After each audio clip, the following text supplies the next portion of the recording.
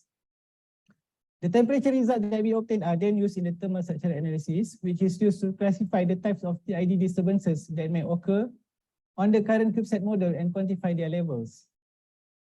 As obtained in the thermal analysis, whenever the satellite is in the sunlight region, the upper side of the solar panel will get hotter than the bottom part.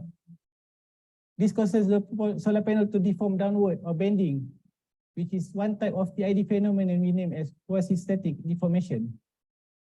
However, right during the transition from shadow to sunlight or vice versa, sudden decline and incline in displacement occur due to the rapid increase and decrease in temperature differences across the cross-section of the solar panel.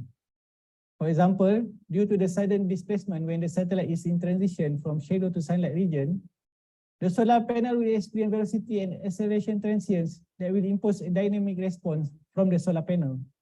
This type of dynamic response can be characterized as another TID phenomena called thermal snap.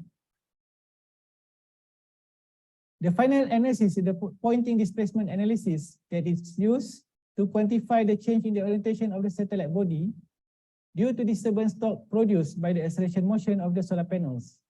In order to do that, we choose one point of the body as a reference and use the inertial relief method, or IRM, to find the displacement of one point on the satellite body to check the rotation. The displacement are defined as rotation around the X, Y, and Z axis, and all of them can be obtained through the inertial relief method. Figure 13 depicts the undeformed and deformed states of the CubeSats after inertial relief analysis. The procedure is further tested on 4 CubeSat models with various deployable solar panels configuration as presented in figure 14. From there, the study made several other observations and conclusions on the level of the satellite orientation due to the TID phenomena. In this research, some simplification is made to the CubeSat structure and some parameters in the space environment. For example, the material properties are assumed not degraded from exposure to the harsh space environment. However, since a nanosatellite normally has a short average operational lifetime, that assumption can be considered acceptable. Secondly, this work only examines an LEO mission where the solar cells of the solar panels point to the sun throughout the daylight period and point to the earth while in shadow. However, in selecting this mission, we consider that the mission would be the worst case scenario for the TID phenomena could affect the current CubeSat model that we use. In terms of the importance of the study, the result from this work reveals several practical applications worthy of simplifying the study of TID on nanosatellites deployable solar panels. Most importantly, the study presents complete analysis from thermal to structural and concludes with pointing displacement analysis in a 3D model using finite element software. As far as nanosatellite technology is concerned in Malaysia, much remains to be done to enable small satellite technology to be used by government, academia, and private sector in their work. However, in my opinion, the launch of UITM-SAT has certainly improved motivation and enthusiasm in the technology. This can be seen in terms of growing interest from private firms and local universities to conduct tests at MISA's Assembly Integration and Test, or AIT, facility for satellite in Banting, Selangor. Inside MISA, our management is trying to facilitate this, for example, by encouraging MISA staff to improve their knowledge in the subject matters whenever there is an opportunity. For example, through a program between JPA and Japan International Collaboration Agency, MISA sent 9 researchers to QTech's Center of Nanosatellite Testing to learn about the design and testing of nanosatellites.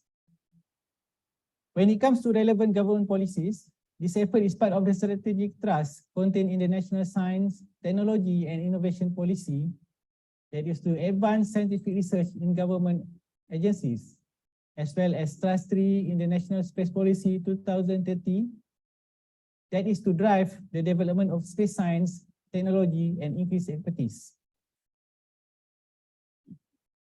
In the latter policy, to implement the trust, first is to coordinate priorities and activities of research, development, commercialization, and innovation, as well as training in space technology. Some activities that will be done and also ongoing is concept competition for universities and school students, as well as collaboration with local industry and university to build a CubeSat through researcher industry scientific exchange program. Second implementation is to develop local expertise and competitive domestic industry capabilities. In doing so, my site is now trying to further accommodate our testing facilities for nanosatellites through the use of our existing equipment and upgrades. To conclude this presentation, a computational method that combines usage of a thermal analysis software and finite element analysis software to investigate TID phenomenon on a satellite in LEO has been presented. Last but not least, personally, I believe that the skills and experience gained by MASA's researchers at QTech can assist MASA in contributing to government policy to increase R&D activities in the space sector. With that, I finish my presentation. Thank you very much.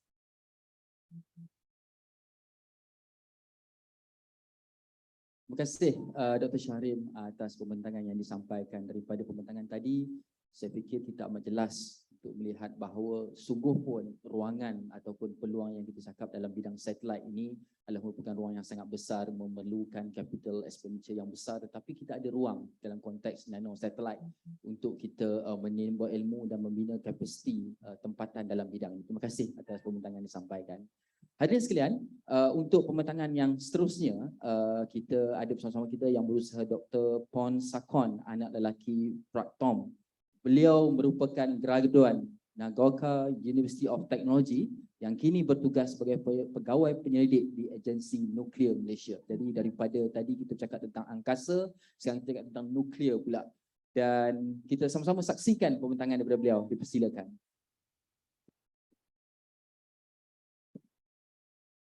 Selamat pagi semua. Nama saya Pong Sakon Naki Pratom. Saya adalah pegawai penyelidik di Agensi Nuklear Malaysia, MOSTI. Hari ini saya akan membentangkan tajuk pembentangan saya, Study on Solute Defect Interaction in Ion-Based Model Alloy under Ion Irradiation. Tajuk ini dijalankan di Nagoka University of Technology. Pertama kali saya ingin menerangkan the challenge daripada bahan yang digunakan di nuclear power system. Okay. Pertama kali pemilik reaktor atau pemilik nuclear power reactor berharap untuk menjalankan operasi reaktor selama yang mungkin. Malah keselamatan perlu dititik beratkan. Okay. Isu utama dalam menjalankan atau operasi reaktor selama yang mungkin ialah aging degradation, di mana berlaku terhadap sistem, structure dan juga komponen-komponen dalam reaktor. Okay. Bahan dalam reaktor ni terlibat dengan keadaan yang sangat teruk di dalam tu, iaitu suhu yang panas, tekanan tinggi, vibration, dan neutron yang sangat tinggi. Di dalam gambar ini saya tunjuk di mana sistem di nuclear power plant. Jenis reaktor ini adalah pressurized water reactor, di mana terdapat beberapa jenis bahan di situ. Fokus saya pada penyelidikan ini adalah reactor pressure vessel, di mana reactor pressure vessel ini tidak dapat ditukar. Kajian yang dapat dijalankan dapat membantu untuk mendapatkan pengetahuan dalam menjalankan reaktor ini dengan lebih lama dan selamat. Ini adalah teorinya, di mana bila satu neutron terlanggar dengan bahan dan dia akan menghasilkan vacancy atau lubang dan interstitial, di mana satu atom akan bergerak. Fenomena ini akan dihasilkan atau terhasil dengan diffusion daripada defect tersebut, kemudian menghasilkan fenomena yang lebih besar dan stabil. Dan fenomena ini akan menyebabkan degradation atau kelemahan di dalam bahan itu sendiri, seperti void swelling atau penukaran shape, dan berkarat, crack, pecah, dan kurangkan kekuatan, di mana akan difokus dalam riset saya. Yang terakhir ialah heat conductivity reduction. Objektif kajian saya ialah untuk membangunkan teknik atau metod untuk analyze atau defects interaction dalam metals, dalam bahan metodologi, menggunakan ion daripada accelerator. Daripada general objektif ini, saya akan categorize objektif saya kepada 3, iaitu yang pertama ialah untuk membangunkan instant teknik untuk menganalisis kekuatan atau hardening of material itu sendiri. Yang kedua ialah membangunkan metodologi untuk menganalisis defect interaction antara vacancy dan solute element. Yang ketiga ialah untuk menganalisis solute interstitial interaction dalam metal itu sendiri. Dalam desain kajian ini, terdapat 3 eksperimen yang berbeza. Yang pertama ialah untuk mengkaji kekuatan, di mana kekuatan ini akan mempengaruhi atau membawa kepada kerapuhan bahan itu sendiri. Yang kedua ialah kajian untuk menganalisis vacancy interaction. Seperti dilihat sebelum tadi, vacancy dan interstitial boleh bergerak dan bertindak dengan solute element untuk menghasilkan fenomena yang lebih besar. Yang ketiga ialah kajian berkaitan dengan movement of mobility of distribution loop ini, di mana 2 loop yang berbeza jenis bertembung dan kemudian menjadi loops yang lain yang lebih kuat dan rapuh. Daripada sini saya akan tengok efek daripada solute element itu yang boleh menyebabkan kerapuhan itu semakin meningkat atau tidak. Bahan yang digunakan adalah merujuk kepada bahan daripada reaktor sebenar jenis A508 kelas 3. So daripada fokus ini saya mengambil bahan yang lebih mudah untuk mengkaji fenomena tersebut, seperti iron with silicon, iron with nickel, iron manganese, and iron nickel manganese. Tersebut adalah solute elemen yang menyebabkan defect atau memberi impact kepada fenomena tersebut. Ini adalah cara untuk menyediakan spesimen, di mana sampel yang dapat akan dipanaskan dan kemudian dipotong sekecil untuk masukkan ke dalam yang boleh dimasukkan dalam reaktor atau accelerator, polish, and kemudian the last one is menggunakan irradiation. And after irradiate, menganalisis sampel-sampel tersebut menggunakan FIB teknik, TEM teknik, focus ion beam, transmission electron microscope, dan nano indentation. Pertama kali simulasi berkaitan depth atau kedalaman ion tu boleh menembusi bahan tersebut. Dan kedua, di sini adalah resultnya, di mana terdapat critical path daripada irradiation sample dengan tak irradiate. Kita nampak perbezaan di situ, di mana terdapat sedikit critical path yang dihasilkan. Ini menunjukkan sampel itu menjadi lebih kuat dan rapuh sekiranya terdedah dengan sinaran. Ini adalah kajian yang kedua, di mana sampel yang dihasilkan dan telah disinarkan dipanaskan untuk melihat movement atau pergerakan fenomena tersebut. Kita lihat pemanasan daripada 100 degree C kepada 200 degree C menghasilkan kekuatan yang lebih semakin tinggi. Dan selepas 200 fenomena tersebut dikatakan recover. So defect tersebut telah recover, telah diperbaiki.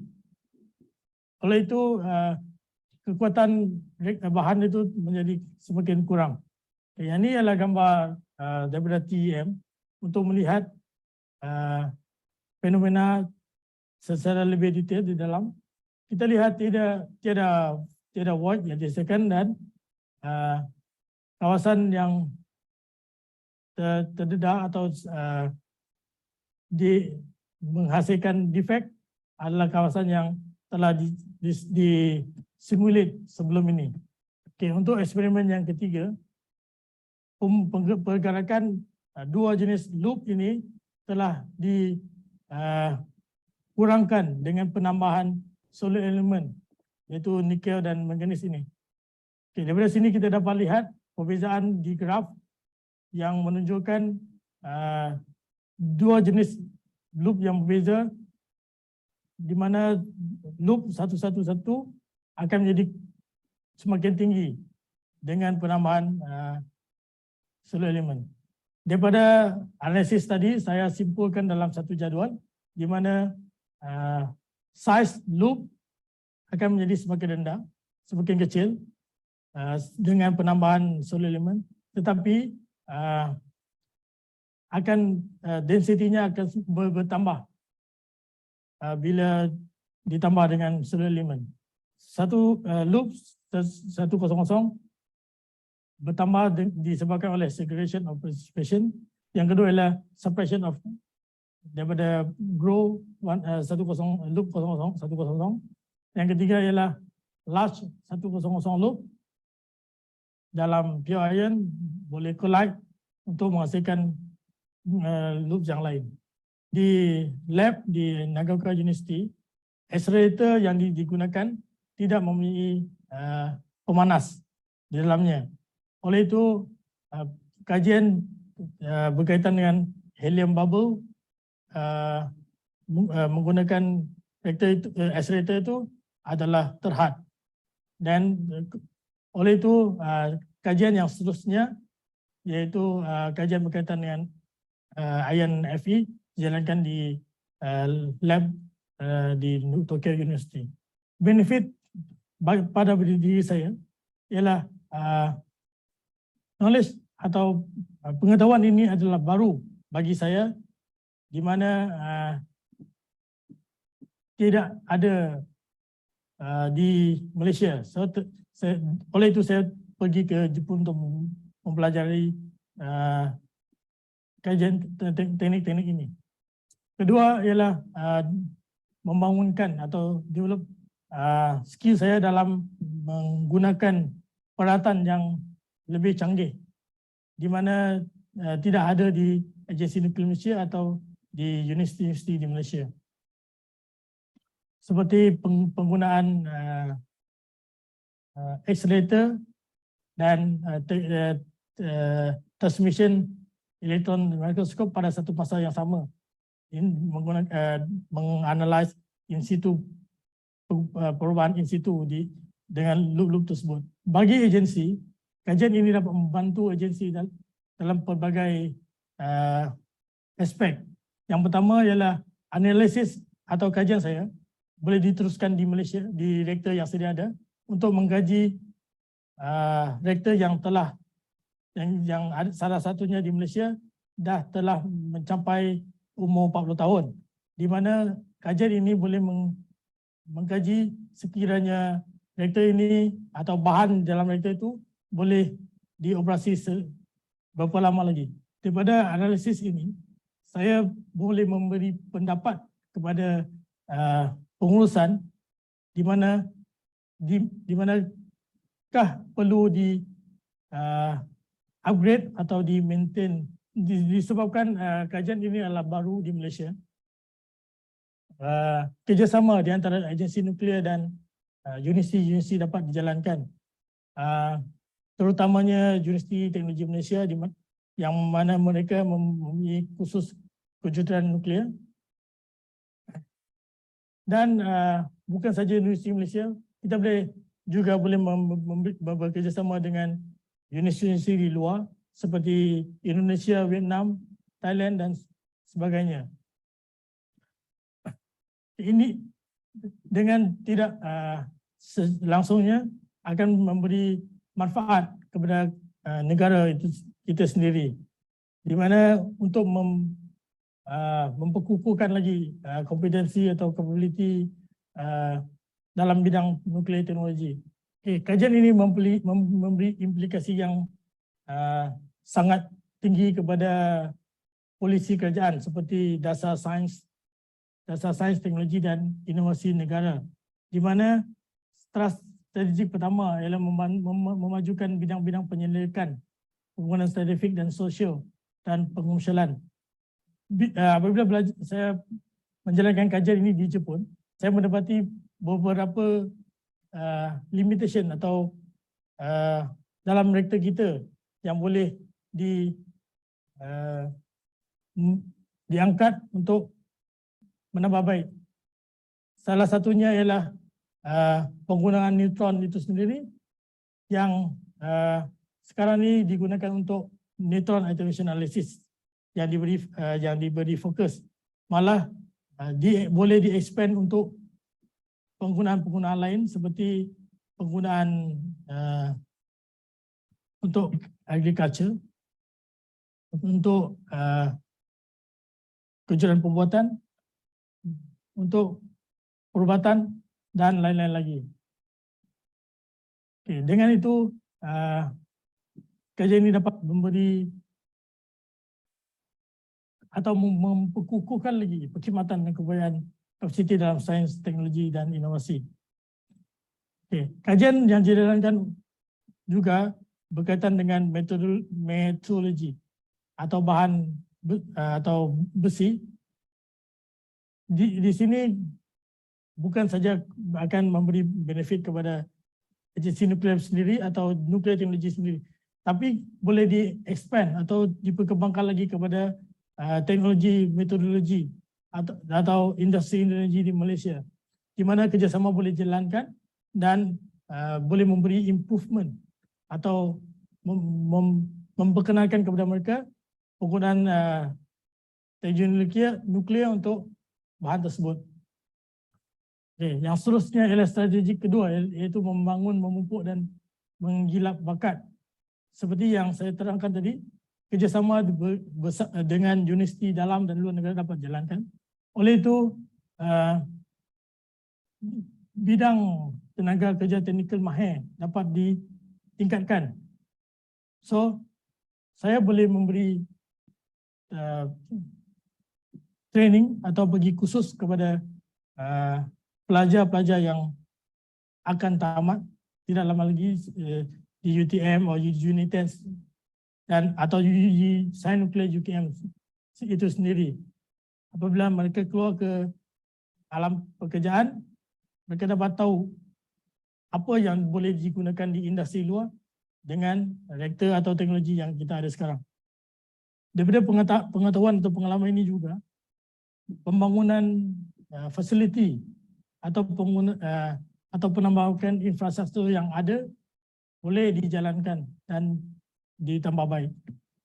Akhir sekali, saya ingin menekankan di mana pengalaman dan pengetahuan yang saya dapat daripada negara Jepun ini juga diharap dapat membantu dalam rangkaan polisi dasar teknologi nuklear negara yang dijangkakan akan dibentangkan tidak lama lagi. Sekian, terima kasih.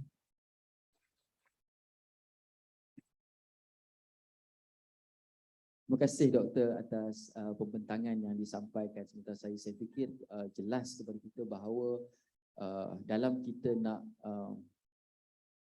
memajukan negara kita, khususnya untuk kita juga maju dalam bidang teknologi yang berkaitan dengan nuklear ini, kita bukan hanya bercakap dalam bidang pelaburan, kita juga perlu melihat dalam konteks maintenance ataupun penyelenggaraan supaya hasil yang kita laburkan tersebut akan mendapat pulangan yang lebih baik pada masa hadapan. Dan yang paling penting dalam teknologi nuklear adalah memastikan ianya selamat untuk kita gunakan untuk manfaat kita. Terima kasih Doktor.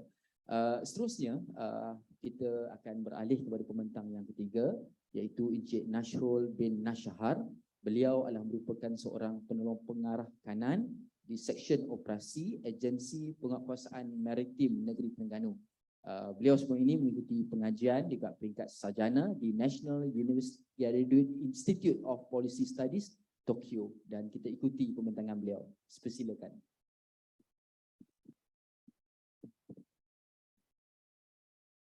Hello, good morning, everyone. My name is Lieutenant Commander Muhammad Nasrul bin Nashahar. I'm from Malaysia Coast Guard. During my study in Japan, I studied in Maritime Safety and Security Policy program in GRIPS, Japan. Today, I will share my studies entitled Determining Sovereignty in Maritime Disputed Areas. Historical background and effective control in the ICJ judgment on the cases concerning Pulau Ligitan, Pulau Sepadan, and Pulau Batu Putih. Here is my scope of presentation.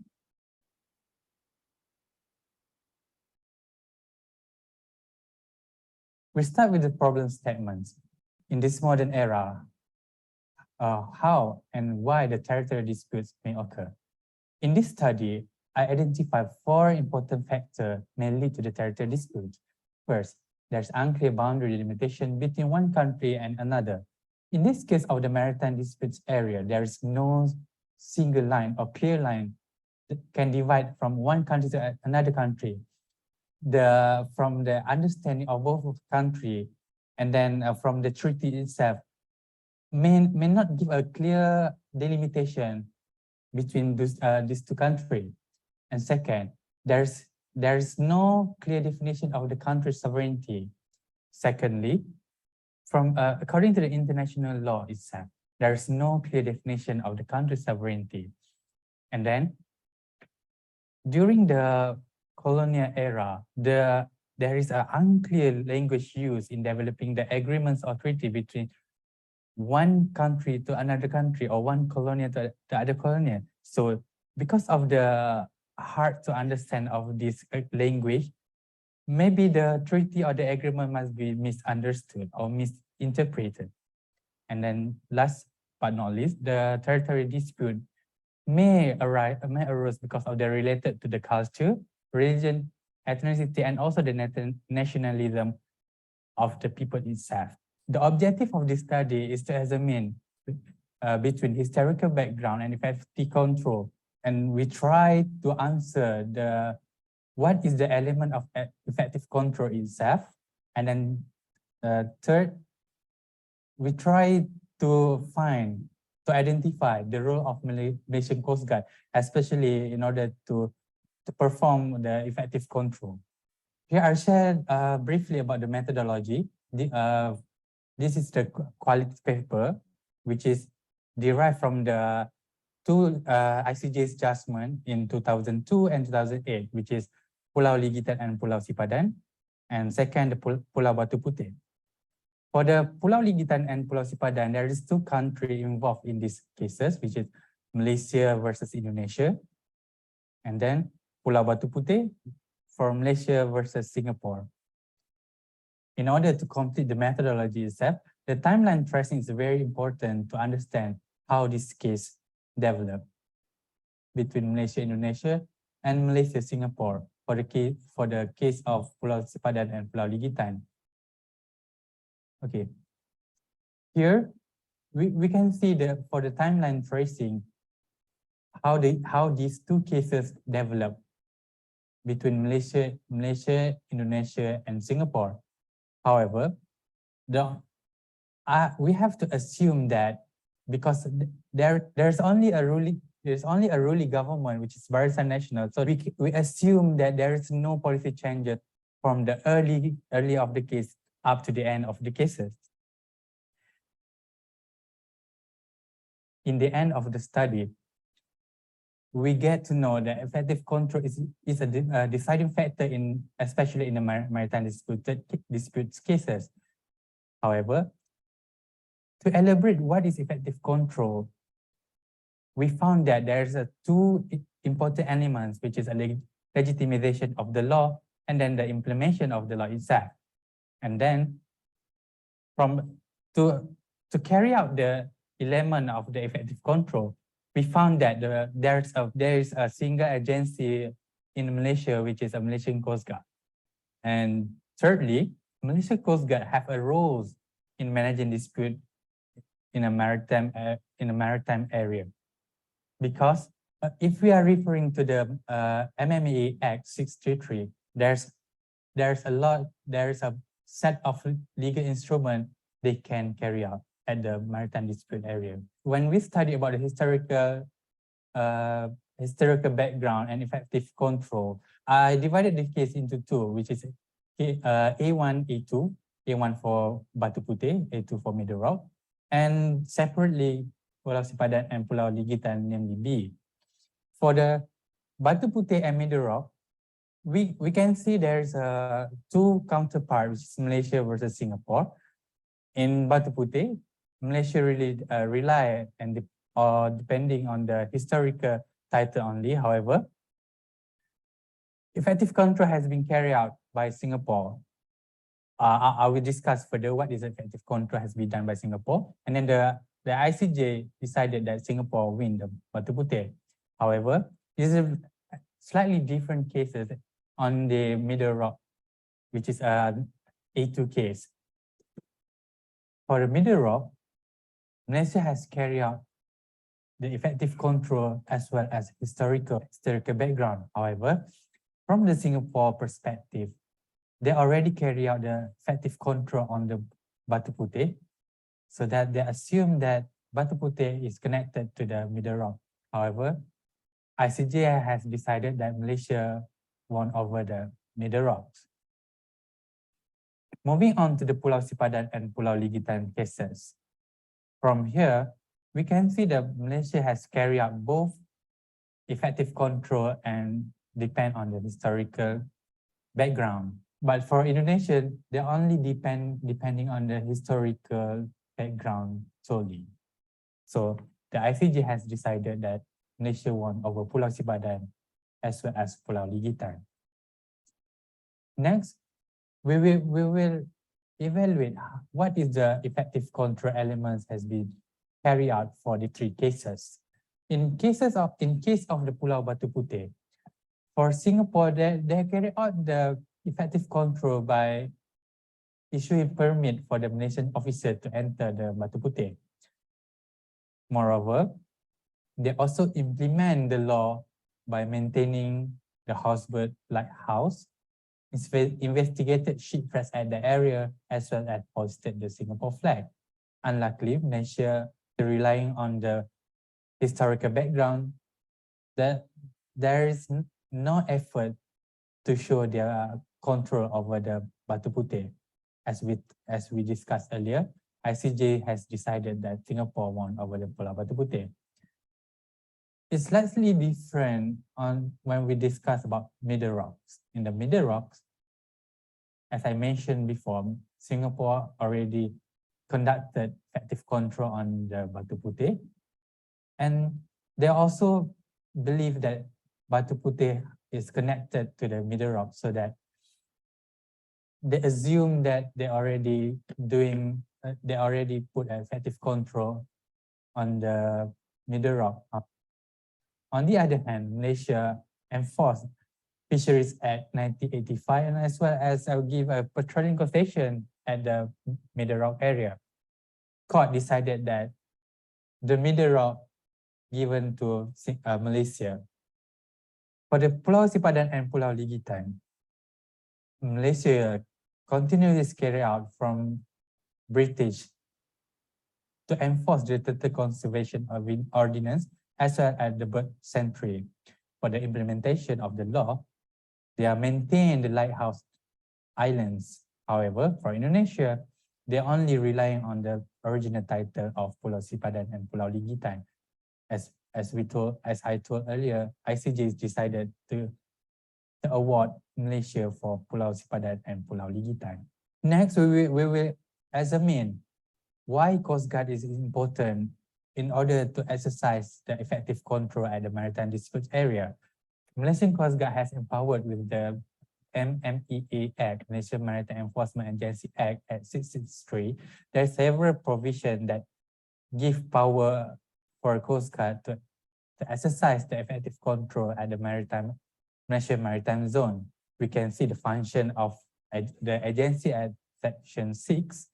Other than enforcing the law, a federal law at the area, the Coast Guard also controlling and preventing maritime pollution, preventing and suppressing piracy, and as well as preventing drug trafficking and illicit traffic in narcotic drugs on the high sea, which is beyond the Malaysian maritime zones.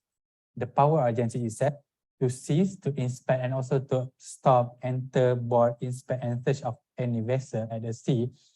The Coast Guard also empowered to investigate every offended case at that area. We're moving on to the section 16. The coordination, this provision allow Coast Guard to liaise with another relevant agency to carry out the effective control at sea. Moreover, in August 2011, government had recognized Malaysian Coast Guard as a sole agency at sea. As a sole agency at sea, supposedly there is only one agency at sea performing enforcement at sea. In my study, I have identified 3 limitations that I have to face. Firstly, only 2 cases brought before the ICJ for education. Malaysia have involved in both these 2 cases. Secondly, there is a conflict on biased view and personal issues. And thirdly, there is time limits for me to study another angle such as a law and also the documentation that produced during both these 2 trials. Implication for the government policy, which is the Coast Guard has received 2 B class and 2 OPV class from Australian Border Force in 2015, as well as from Japan Coast Guard 2017. These four assets has been deployed to complement the current asset that the Coast Guard have. Moreover, the Coast Guard have projected another procurement of 6 new generation petrocraft as well as 3 OPV to cater the needs at the Malaysian maritime zones. For the case of Pulau Batu Putih, there's a special task force has been formed by the Malaysian government.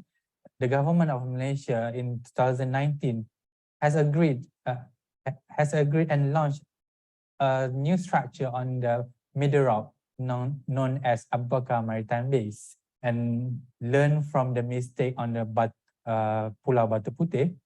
The government decided to fully control our Pulau Pisang in Pontian, because on this island there's a lighthouse maintained by the Singaporean. However, Malaysia still control this Pulau Pisang by issuing the permit for the Singaporean to enter the Pulau Pisang. Last but not least, government has encouraged the interoperability between Coast Guard and Navy in order to carry out effective control at the Malaysian maritime zones. The importance of these studies, in order to secure this country sovereignty, the country shouldn't merely depend on the historical background. The effective control play a vital role as a deciding factor. The elements in the effective control is legitimization and the implementation of the law. From the study also, we know that how far the capabilities of the Malaysian Coast Guard in order to exercise the effective control at the Malaysian Maritime Zone, especially in the dispute area. Malaysia also learned that in any dispute, we try to avoid to bring all the case to the ICJ for the settlement. Alternatively, we should go for the international arbitration. On the other hand, effective control must be displayed continuously, and as well as the objection or any intention can compromise that sovereignty. Another angle we have learned in this study, especially for the policymakers and public officials in Malaysia. Firstly, we have to cultivate knowledge regarding the importance of the country's sovereignty as well as the sovereign right. We also have to educate all Malaysian citizens regarding this issue. As far we know, the food security issue become a problem for the country. Secondly, in Malaysia, we are quite lucky because we have a set of law are available. However, for the implementation enforcement area, we are really lack of it. Thirdly, we need to enhance the capability of the agency to carry out enforcement or duties continuously. We learn from our mistake that record play a vital role as an evidence whenever the dispute case arose. We also can encourage all the local research agency to explore and shift the focus to the sea and also address every issue at the sea. Lastly, in order to carry out effective control continuously, we have to strengthen the human resource across government to be able to be skilled in diplomacy, since diplomacy is the best policy when it comes to the maritime disputes. Before I conclude my presentation, I would like to extend my gratitude and thanks for INTAN, JICA, Malaysia Coast Guard, Japan Coast Guard, as well as GRIP for giving me a very wonderful opportunities in experiencing this study. Thank you very much. Arigatou gozaimashita.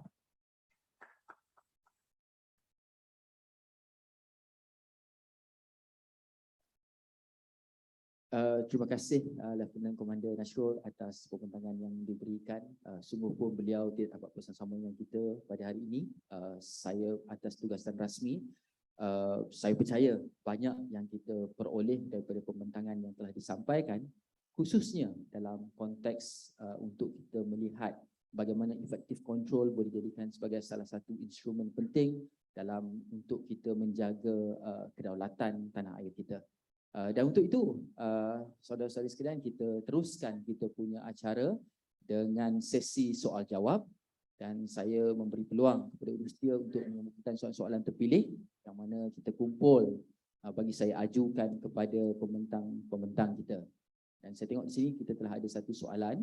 Soalan ini ditujukan kepada Dr. Pon Sakon, soalan dari Afifah melalui FB. Beliau bertanya, Dr. Tom, Doktor dari Agensi Nuklear Malaysia, bolehkah Doktor kongsikan berapa tahun sebenarnya jangka hayat sebuah reaktor nuklear? Dan adakah reaktor nuklear di Malaysia ini sudah patut ditukar? Dan berapa kos yang dijangka terlibat?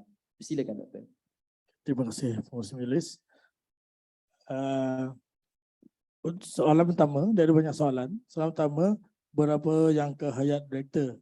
So, saya pecah kepada dua, iaitu reaktor nuclear power plant dan research reactor. Bagi reaktor nuclear power plant, dia punya jangka hayat mereka bentuk untuk 60 hingga 80 tahun. Okay. Tapi bagi research reactor, kalau dikatakan mereka bentuk tu kepada 50 hingga 60 tahun, tetapi ia masih bergantung kepada penggunaan reaktor itu sendiri. Sebab selagi kita ada bahan api, kalau sistem kita masih bagus, kita masih boleh teruskan. Contohnya di salah satu nuclear reactor di Malaysia lah. Di Agensi Nuklear Malaysia kita ada research reactor yang dah operasi selama 40 tahun. Okay. Dalam 40 tahun tu kita dah tukar, kita dah maintain banyak benda. Kita dah tukar sistem-sistem yang sepatutnya, dan kalau dikira design sistem atau komponennya boleh operate lama lagi. So kita dah tukar banyak-banyak benda baru. Tapi untuk bahan api kita jangkakan dalam 10 hingga 15 tahun saja dah habis. Sebab kita operate reaktor setiap hari, Isnin hingga Khamis selama 6 jam. Okay, selagi ada sampel atau permintaan daripada universiti, company-company untuk kita ready sampel, kita akan tetap buatkanlah. So soalan satu jangka hayat. Soalan kedua ialah perlukah kita tukar reaktor kan? Kalau bagi pandangan saya, kita tak perlu tukar, tapi kita tambah reaktor. Okay? So kalau kita tukar, maksudnya kita dah tutup terus reaktor tu. So tak guna lagi. Sebab reaktor nuklear ni, walaupun sampai hayatnya, kita tak perlu tutup sebenarnya. Kita boleh buat atau modify untuk student-student, untuk penggunaan universiti, untuk penggunaan lain. Contohnya, kita panggil subcritical reactor. Subcritical reactor maksudnya tak ada power, tapi kita boleh guna untuk benda-benda lain. Seperti cara operasi atau in future kalau Malaysia nak develop nuclear power plant, kita ada tempat untuk train operator-operator. Okay. Okay, dan bila kita tak tukar, kita tambah. So nak tambah tu, sekarang ni Nuklear Malaysia tengah menjalankan satu kajian untuk menambah satu reaktor baru yang dipanggil multi-purpose reactor. Okay. Reaktor sekarang ni 1 megawatt, terlalu kecil powernya.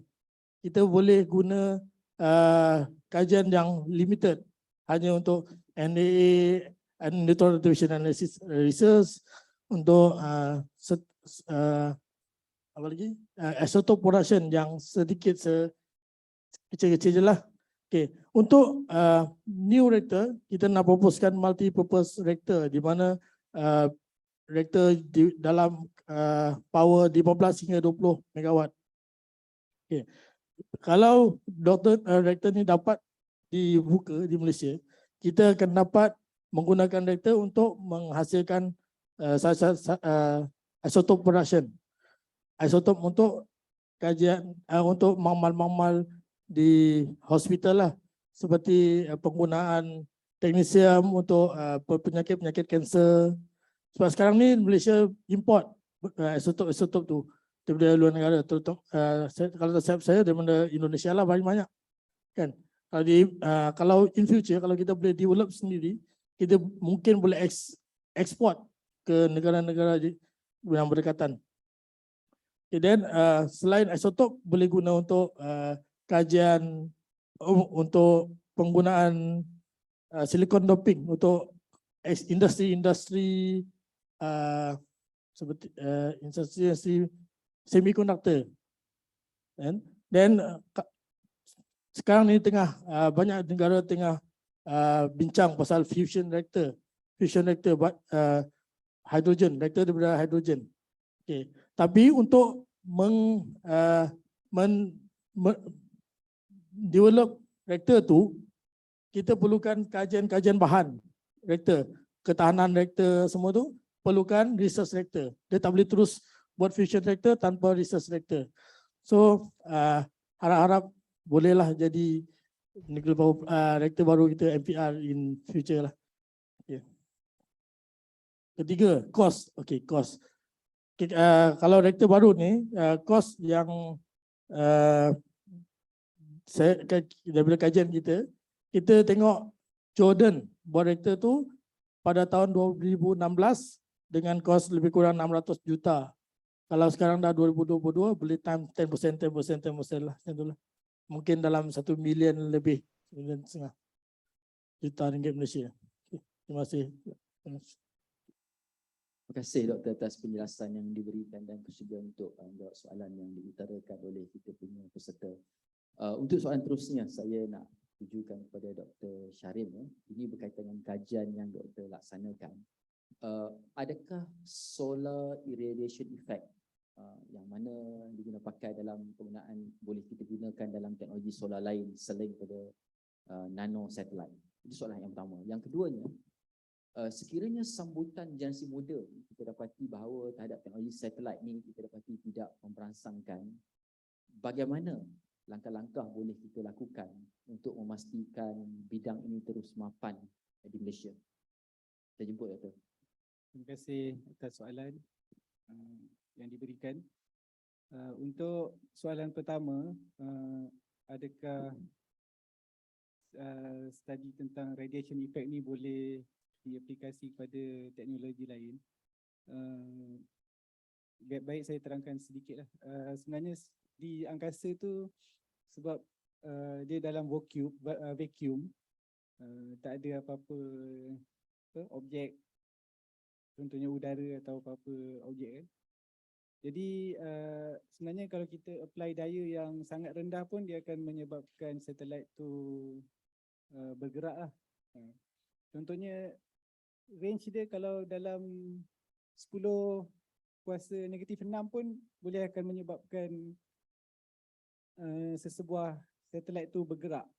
Dia akan bertukar arah daripada arah yang dirancang lah macam tu. Jadi kalau nak kata direct application untuk study ni kepada aplikasi di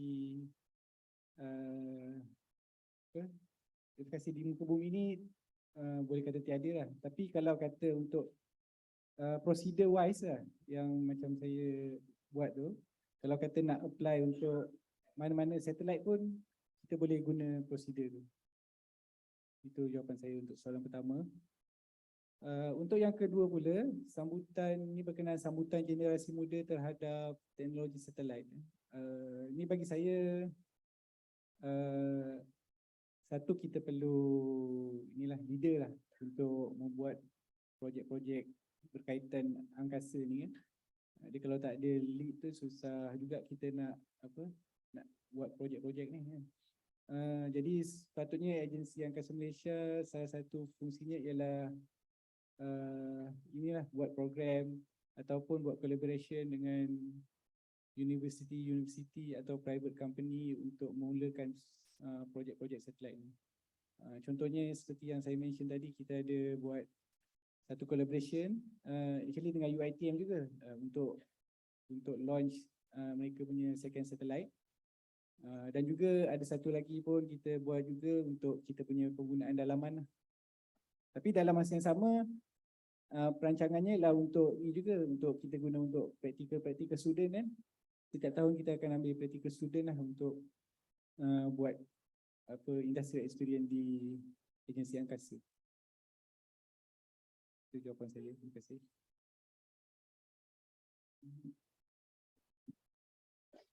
Terima kasih. Saya fikir daripada pembentangan yang Doktor sampaikan tadi, jawapan dengan soalan itu, aktiviti pembudayaan adalah merupakan perkara penting untuk memastikan bahawa bidang ini akan menjadi satu bidang yang diterima umum dan juga dapat mendapat sambutan yang baik. Ya betul. Di samping itu memanglah kita perlukan juga buat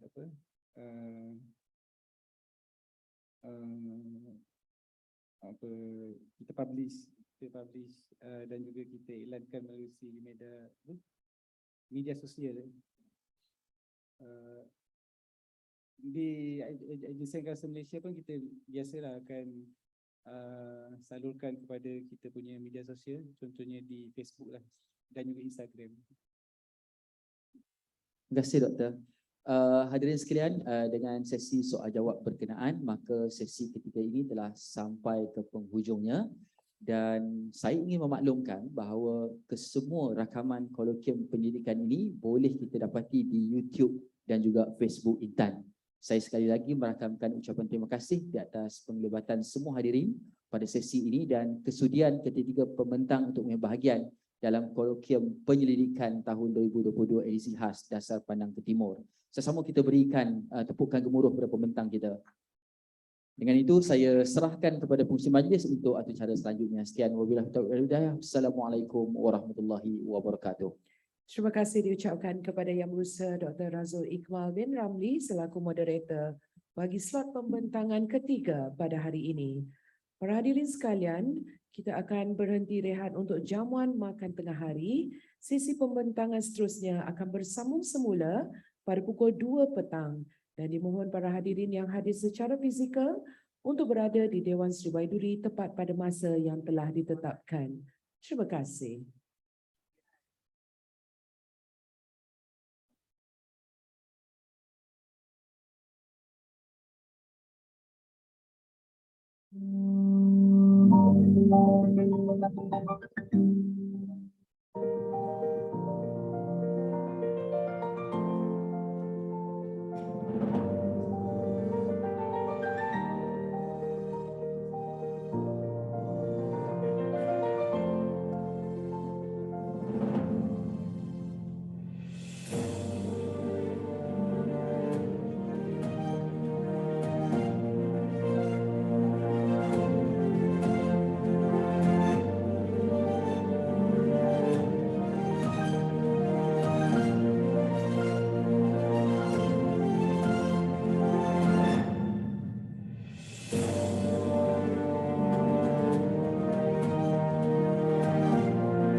Dalam negara yang 1927 dan 1999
perhatian, majlis akan bermula sebentar sahaja lagi. Para hadirin di Dewan Sri Baiduri dimohon untuk menggunakan tempat duduk yang masih kosong di bahagian hadapan. Dan jasa baik para hadirin juga dimohon untuk sentiasa menetapkan telefon bimbit dalam mod senyap sepanjang majlis ini berlangsung. Terima kasih.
Assalamualaikum warahmatullahi wabarakatuh dan salam sejahtera.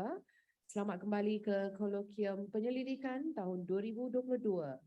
Sesi pada petang ini diteruskan lagi dengan slot pembentangan terakhir yang akan dikendalikan oleh Yang Berusaha Dr. Razul Iqmal bin Ramli selaku moderator. Dipersilakan Yang Berusaha Doktor. Bismillahirrahmanirrahim. Assalamualaikum warahmatullahi wabarakatuh dan salam sejahtera. Terima kasih saya ucapkan kepada pengajar majlis dan bertemu kita kembali ke sesi 2B ataupun sesi keempat Kolokium Penyelidikan 2022 edisi khas Dasar Pandang ke Timur. Petang ini kita akan menyambung pembentangan daripada 3 orang lagi pembentang yang juga merupakan graduan universiti dari negara Jepun. Dan saya amat mengharapkan hadirin semua sama ada yang berada di Dewan maupun yang mengikuti kolokium ini melalui secara dalam talian dapat terus setia bersama kita untuk mengikuti pembentangan yang bakal disampaikan. Hadirin yang saya hormati, pembentang kita yang pertama pada petang ini ialah Puan Hamdinda binti Salamun. Beliau merupakan Ketua Penolong Setiausaha di Kementerian Perumahan dan Kerajaan Tempatan dan telah menamatkan pengajian peringkat sarjana di International University of Japan. Dan sama-sama kita ikuti pembentangan daripada Puan Hamidah. Dipersilakan.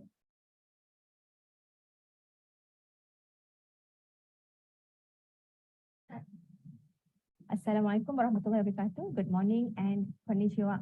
My name is Hamlinda binti Salamun. I'm from Ministry of Housing and Local Government of Malaysia. I was studying in IUJ, International University of Japan, for 2 years, and I graduated in 2020.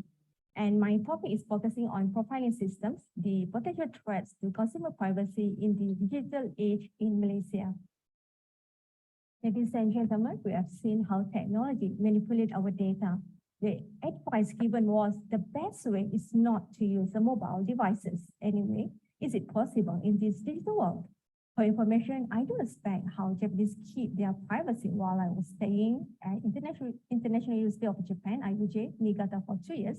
And a few years when my husband is working in Tokyo and Chiba. That is why my topic was focusing on the right to privacy as provided under the Article 12 of Universal Declaration of Human Rights. And I relate it with the current situation in Malaysia, especially we as consumer in the digital economy and facing the threat of security. Well, in the era of IR 4.0, ICT is vital for reshaping economic growth and digital society in this competitive world.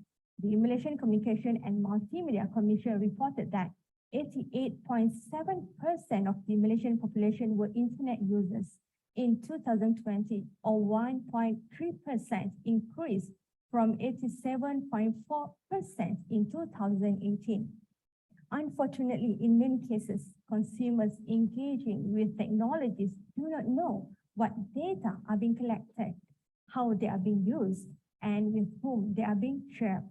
Most countries, including Malaysia, facing difficulties in protecting the right to privacy, particularly as the techniques used in privacy intrusions and cybercrime continue to become more sophisticated and sometimes outgrow defense mechanisms.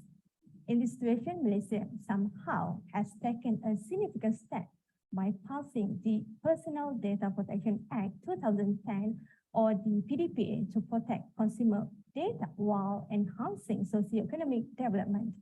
However, can profiling systems that are not explicitly addressed by the PDPA be considered as the potential threats to consumer privacy in the digital age? If so, why have the potential threats of the profiling system not been explicitly addressed in Malaysia? Therefore, the main objectives of this study are as follows. Ladies and gentlemen, the digital economy is the new driver of development in Malaysia. In this situation, the IoT demands a large amount of data to function properly and allows big data analytics to play an important role in capturing, aggregating, and processing ever greater volumes of data. It allows profiling systems to use algorithms to analyze people through the discovery of patterns in large quantities of data kept in electronic device databases. Unfortunately, profiling systems collect large amounts of personal data, including insights into consumer behavior, social connections, preferences, and identities directly or indirectly with or without consent. Therefore, the conceptual framework of the study focuses on three relevant categories of profile systems: search engine data retention, online recommendation engines, and web cookies. Anyway, have you ever imagined that technology knows you better than anyone in this world? Well, if you look at search engine data retention, we might be not aware that companies have gained deeper insights on their customers based on the data saved and matched elsewhere. For instance, Google provides Gmail, Google Drive, Maps, translation, and so on. So do you know what kind of personal data is collected by search engine companies? The thing goes to web cookies. Although the company may only gather limited pieces of information, consumers usually cannot tell what type of personal information is being collected because only the general policies are mentioned on the website. Then let's have a look at online recommendation engines. For instance, Shopee Malaysia provides a link for customers to leave a review and rating the products. Actually, recommendations and ratings can be considered as one of the potential threats to consumer privacy in the digital age, since the objectives of such services is to gather consumers' information through algorithmic technologies. In Malaysia, there is no explicit statute that prevents a company from gathering consumer information, as long as the company follows data retention policies and guidelines as stated in the PDPA. Under the Malaysian domestic law, collecting data is not considered to violate privacy. Again, if these profiling systems are capable to collect our data directly or indirectly, with or without consent, why should the potential threats of the profiling systems not being explicitly addressed in Malaysia? Okay, this study uses a qualitative approach to answer the why of the potential threats of profiling systems not being explicitly addressed in Malaysia. Ladies and gentlemen, the findings of this study demonstrate three significant elements. Firstly, ICT in the era of IR 4.0 is becoming more advanced and easily to sweep through database record quickly and comprehensively using existing profiling systems. Consequently, consumers as technology users are likely to lose control over their personal information to the technology of the day. However, the Malaysian government has chosen to encourage the digital society to boost socio-economic development through digital economy. Moreover, the United Nations member states are encouraged to adopt the Sustainable Development Goals, or SDGs, through digital technology, since this advanced technology has empowered a wide range of audiences who are interconnected globally. Secondly, the technology moves quickly and sets the pace for social issues, which can leave the law lagging behind. Indeed, the pace is so rapid that by the time new laws are passed to address a certain technology, they may already be made obsolete by the adoption of new technology.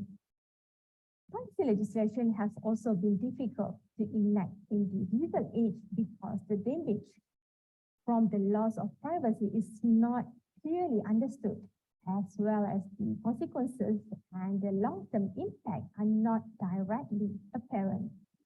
Furthermore, there are problems in enforcing such legislation as new technologies create new opportunities and new capabilities for violations.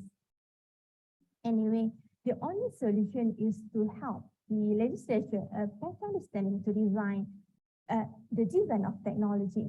Still, no legal system is able to provide once and for all adequate protection for the right to privacy. Finally, there's also a legal conflict between privacy and security.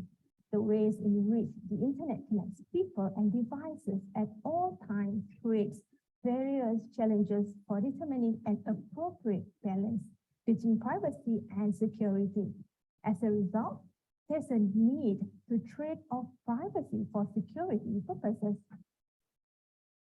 While in Malaysia, security must be given priority in any development plan to ensure the sustainability of the nation's resources, people's prosperity, and fulfill the needs of future generations.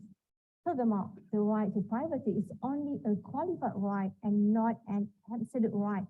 That is why the government has the right to interfere to undertake the surveillance, interception, or data collection.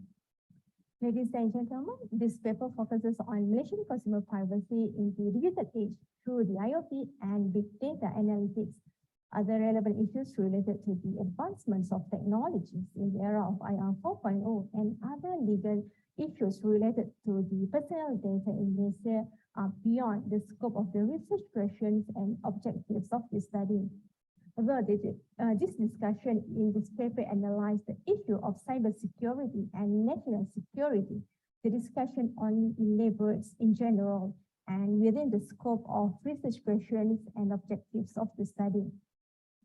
Then, what is the point to understand your privacy? As technology users, we can see the new digitalization technologies in the era of IR 4.0 set the pace for social issues. Probably the best way is not to use a mobile device. However, I believe it is impossible in this digital world.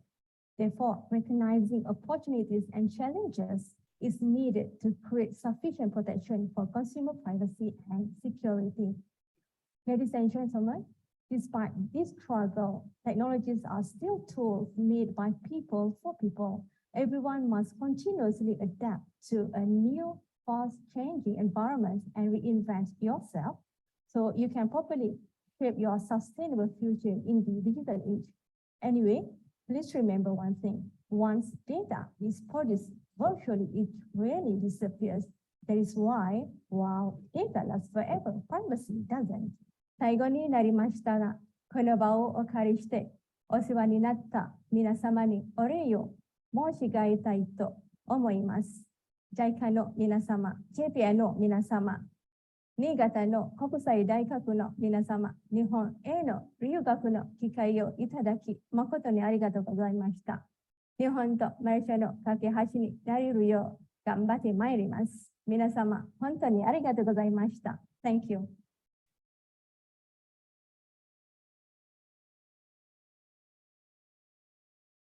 Terima kasih Puan atas pembentangan. Saya fikir pembentangan tadi tu selain daripada beliau kata orang muda ni flag dia punya apa kebolehan dalam berbahasa Jepun, tapi dia juga memberi satu penekanan yang penting bahawa dalam proses kita mengasimilasikan IT dalam kehidupan kita, aspek yang dikatakan berkaitan dengan perlindungan data peribadi adalah sangat penting, dan pada sama-sama implikasi pada kerajaan adalah untuk memastikan bahawa undang-undang yang kita ada, praktis yang kita laksanakan perlu kita semak dan kita memastikan dari masa ke semasa agar apa sahaja pembangunan yang kita laksanakan tidak mengenepikan kepentingan peribadi dan juga bagi data kita sendiri. Terima kasih Puan atas pembentangan yang disampaikan. Hadirin sekalian, kita teruskan kepada pembentang kita yang kedua, iaitu Encik Nazrul Anwar bin Khalid. Beliau merupakan graduan Tokyo University of Agriculture and Technology yang kini bertugas sebagai penolong setiausaha kanan di Kementerian Pertanian dan Industri Makanan. Untuk itu kita sama-sama saksikan pembentangan dari Encik Nazrul. Dengan segala hormatnya dipersilakan.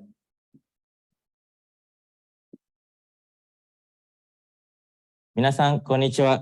Good day everyone. My name is Nazrul Anwar bin Khalid. I'm from Ministry of Agriculture and Food Industry, MAFI. Today, I would like to present my previous research in Japan titled Community Participation in Organizing Keitoraichi or Light Truck Market and Effects to its Members and to the Town Center Shops. This is the case study of Shizukuishi Town, Iwate Prefecture in Japan. So this is my presentation outline. So what are the main regional and rural issues in Japan? Japan is facing such structural problems as aging population, widening economic gap between the rich regions and the poor regions, worsening government finances. So community development is highly called for initial steps for Japanese economy and society to be reconstructed and revitalized. regional decline in Japan is linked to demographic change, such as aging population, outmigration of youth, and rapid population decline, which lead to economic shrinkage in rural areas. Japan Policy Council projected 896 vanishing municipalities, which is almost 50% of all municipalities, mostly in Tohoku region, which is the region of my study area, and also in Kyushu in the future due to the outmigration and declining birth rate. With concentration of population in bigger cities, many shrinking cities and towns, leading to vacancies of houses and shops in the rural towns. So shutter shopping streets, a phenomenon where many shops are closed, not in business, has been prominent in rural areas as population decline in the rural area. So this is my research area, Shizukushi town in Iwate Prefecture, Japan. So it is located 550 kilometers north of Tokyo and also 17 kilometers west of Morioka City, which is the capital of Iwate Prefecture. And at the bottom is the Shizukushi town map. So the Keitoraichi venue is at the center of the town, which is at the Yoshare Dori Shotengai streets, which stretch 500 meters in the city center. So what are the issues faced by Shizukushi town? One of them is the population. In 2020, the population was around 16,000 people, and this will decrease to less than 10,000 people by 2045. Secondly, is the aging society. In 2020, the aging society, which is the age of people above 65 years old, was 30%, and this will increase to 50% by 2045. And also the outmigration rates. From 2006, the outmigration rate have been always more than the immigration rate. So this has led to declining businesses. The number of shops and revenues have been dropped to more than 50%. And also this will lead to vanishing municipal, which was mentioned by Kato in 2014. So if you compare the depopulation and aging population situation in Japan to Shizukushi town, so in Japan, at the left, you can see that the aging population is going to be around 1/3 of Japan population. Currently, the Japan population is around 126 million people, and this will decrease to only 106 million people by 2045.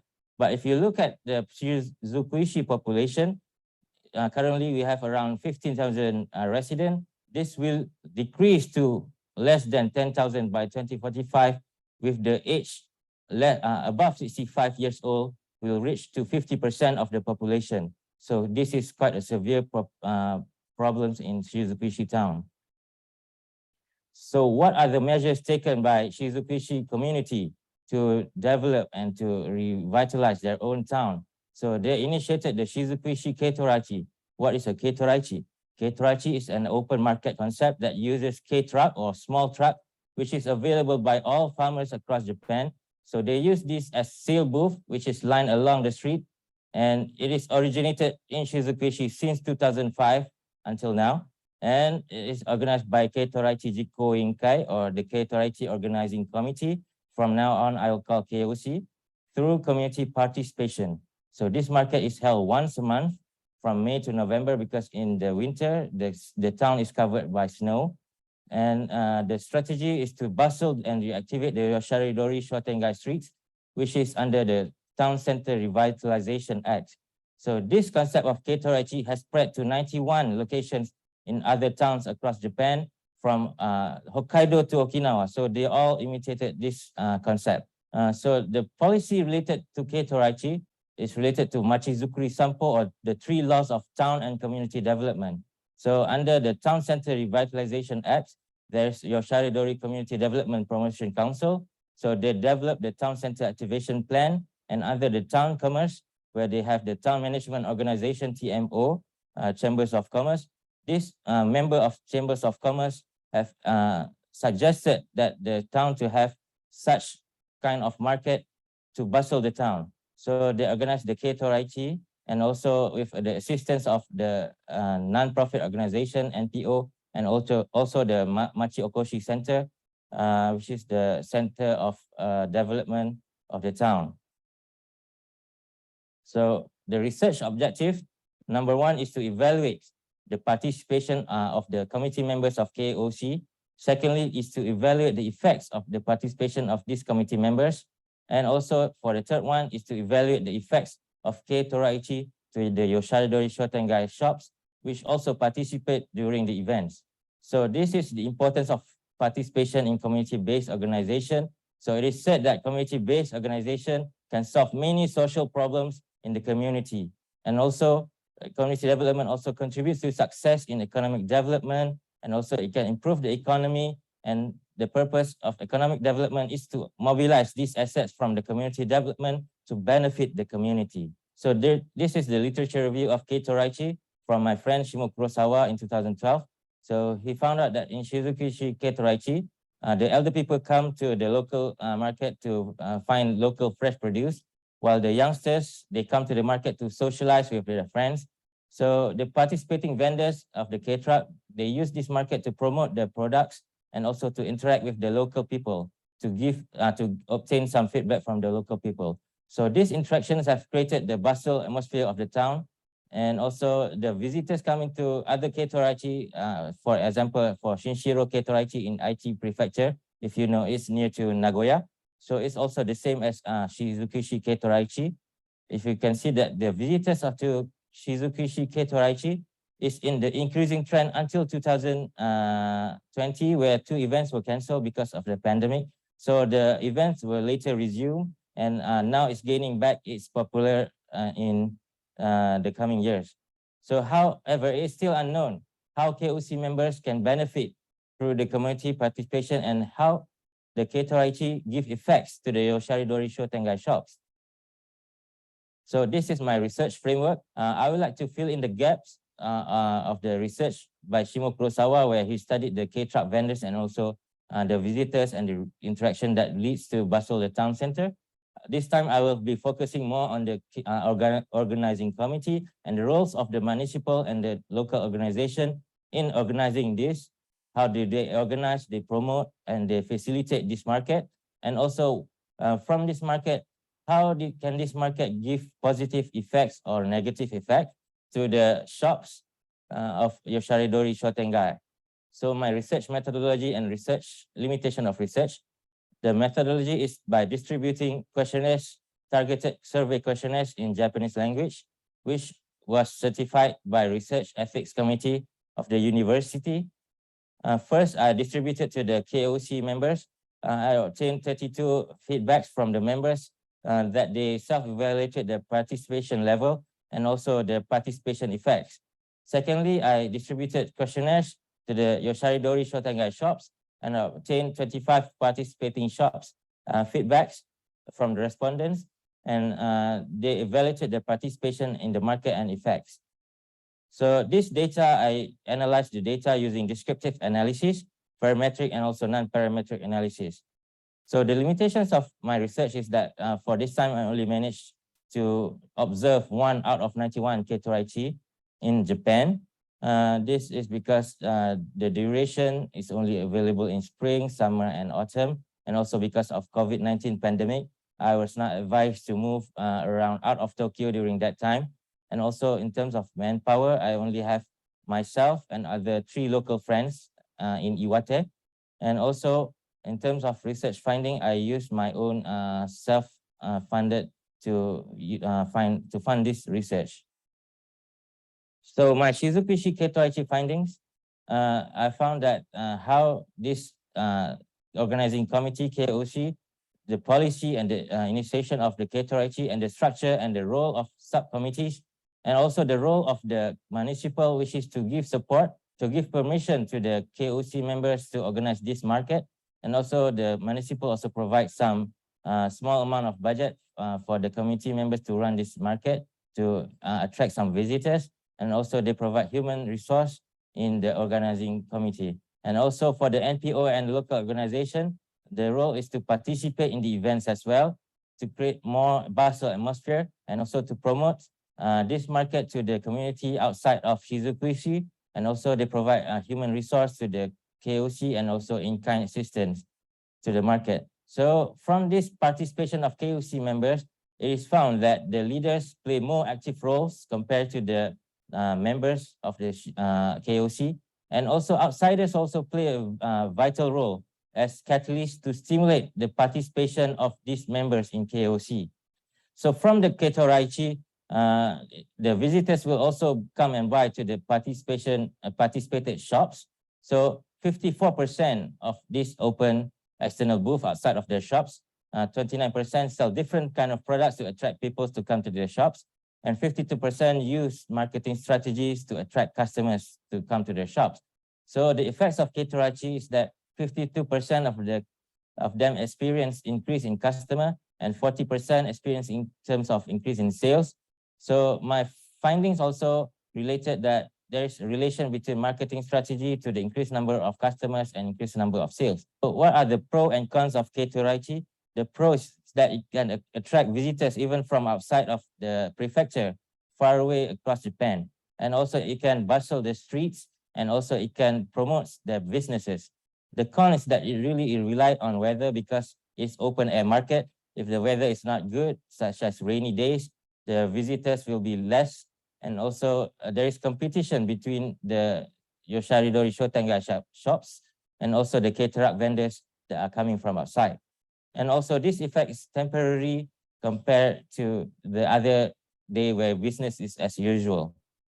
So the challenges that the shops are facing now is currently the COVID-19 pandemic, where people are going less and less to shop outside. And also secondly, the depopulation, which leads to a decreasing number of customers in the town, and also the rising of departmental stores in the nearby town. So this also leads to less customer to the traditional business.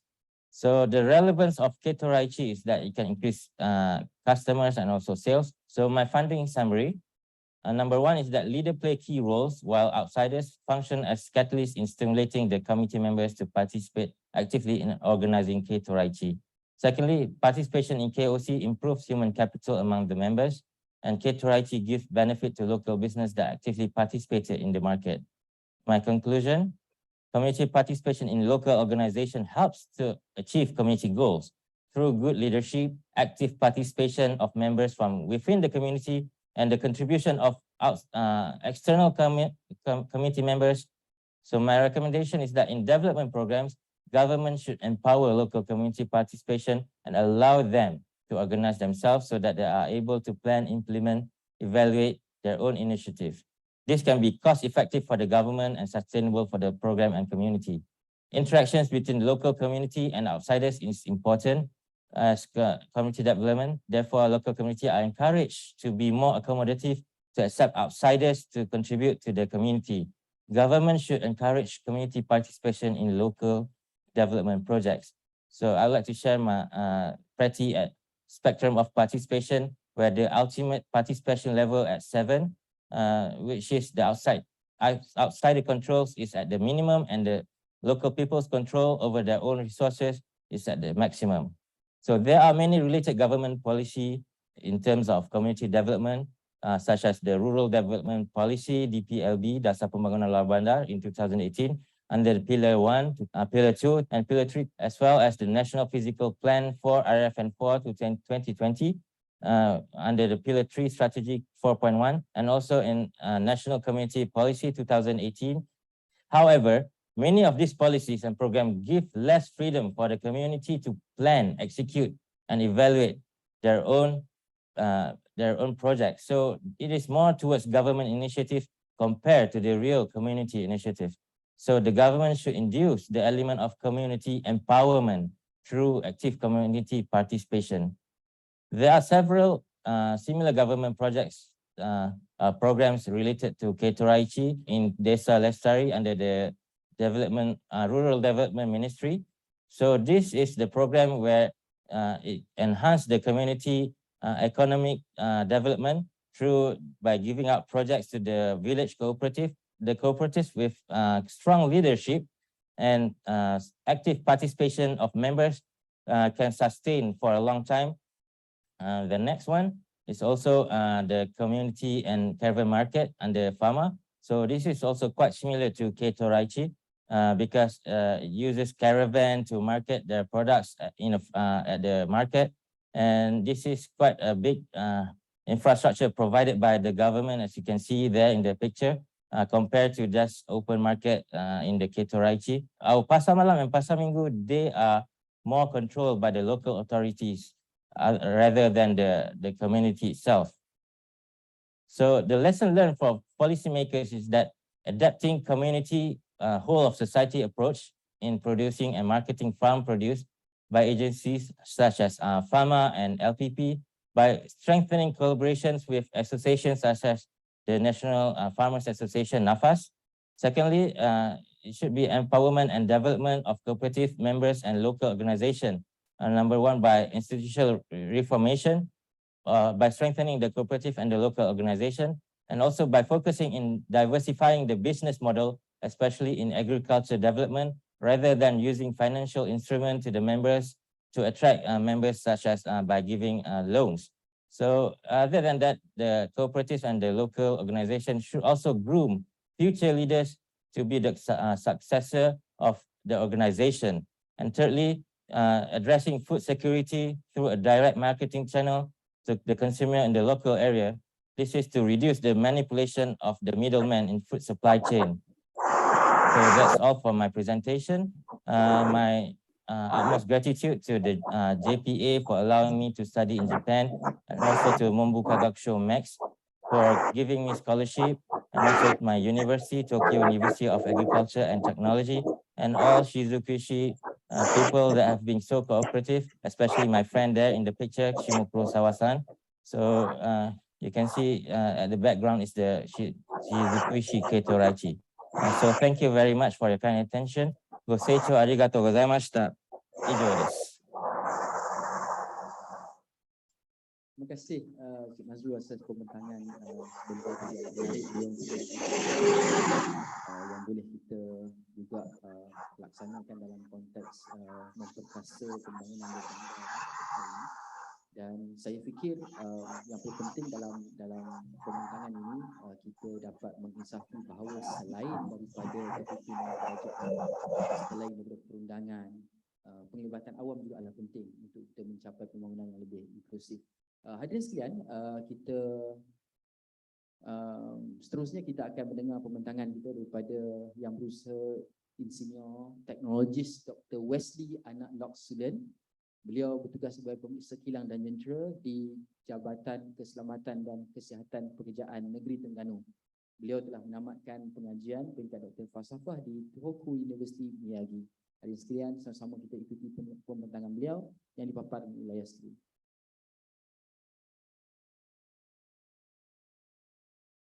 Salam sejahtera and salam keluarga Malaysia, everyone. My name is Wesley from the Department of Occupational Safety and Health, a department under the Ministry of Human Resource. In 2020, I completed my PhD in Mechanical Engineering from Tohoku University. It all started in April 2016 when I was informed that my application for Max Scholarship was accepted. Before moving on to the nitty-gritty part of my presentation, I'd like to welcome everyone.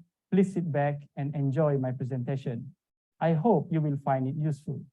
My presentation is about the development of extremely high deposition efficiency of robust and super hydrophobic fluoropolymer coating by cold spray technology and its bonding strength improvement. Let's begin with the important keywords that will be introduced throughout the presentation. The silver tsunami refers to the aging population or senior citizen of 60-year-old and above. 4IR is the acronym for the Fourth Industrial Revolution as stated in our National Fourth Industrial Revolution policy. Now, the next one is difficult. Cold spray refers to the solid state deposition at low temperature without melting. Meanwhile, additive manufacturing is 3D printing. Polytetrafluoroethylene or PTFE is a fluoropolymer classified as a high-performance polymer. Last but not least, a bond coat refers to an intermediate layer between two different layers which act as a medium to adhere the two materials together. Moving on to the next slide, let us see what kind of key technologies were used in my journey to develop a polymer metal integration system and key sector that can be integrated in the future to leverage on the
research. According to United Nations, Malaysia will be an aging nation by 2030, with 10% or more of our population being senior citizens of 60-year-old or older. Our nation's dependency ratio on them increased to 16.7, as well as the economic dependency ratio of 17.5, albeit lower than our neighbor Singapore. It's still an alarming figure which demands attention from everyone, especially the financial experts and policymakers. Dasar Warga Emas Negara was introduced by the Ministry of Women, Family and Community Development to ensure that affordable and holistic healthcare services are accessible to every senior citizen. With the increasing aging population, government expenditure on medicine and healthcare would also escalate substantially. Age-related degenerative diseases such as rheumatoid arthritis, joint problems, and hips fracture will be more common. The demand for prostheses will increase substantially, therefore inflating the cost borne by the government. This would severely bleed the nation's coffer dry in the long run. Therefore, coming up with an innovative solution from a cheaper and more durable product is timely. But first, we must address the problem revolving around the hip prosthesis fabrication costs. The problem with polymer acetabular liner between the femoral cup and acetabular cup on a hip prosthesis is the persistent friction, resulting in substantial wear and tear, which more frequent than not leads to severe infection that requires an immediate replacement. The cost of replacement increased gradually, as well as the cost to fabricate the hip prosthesis itself.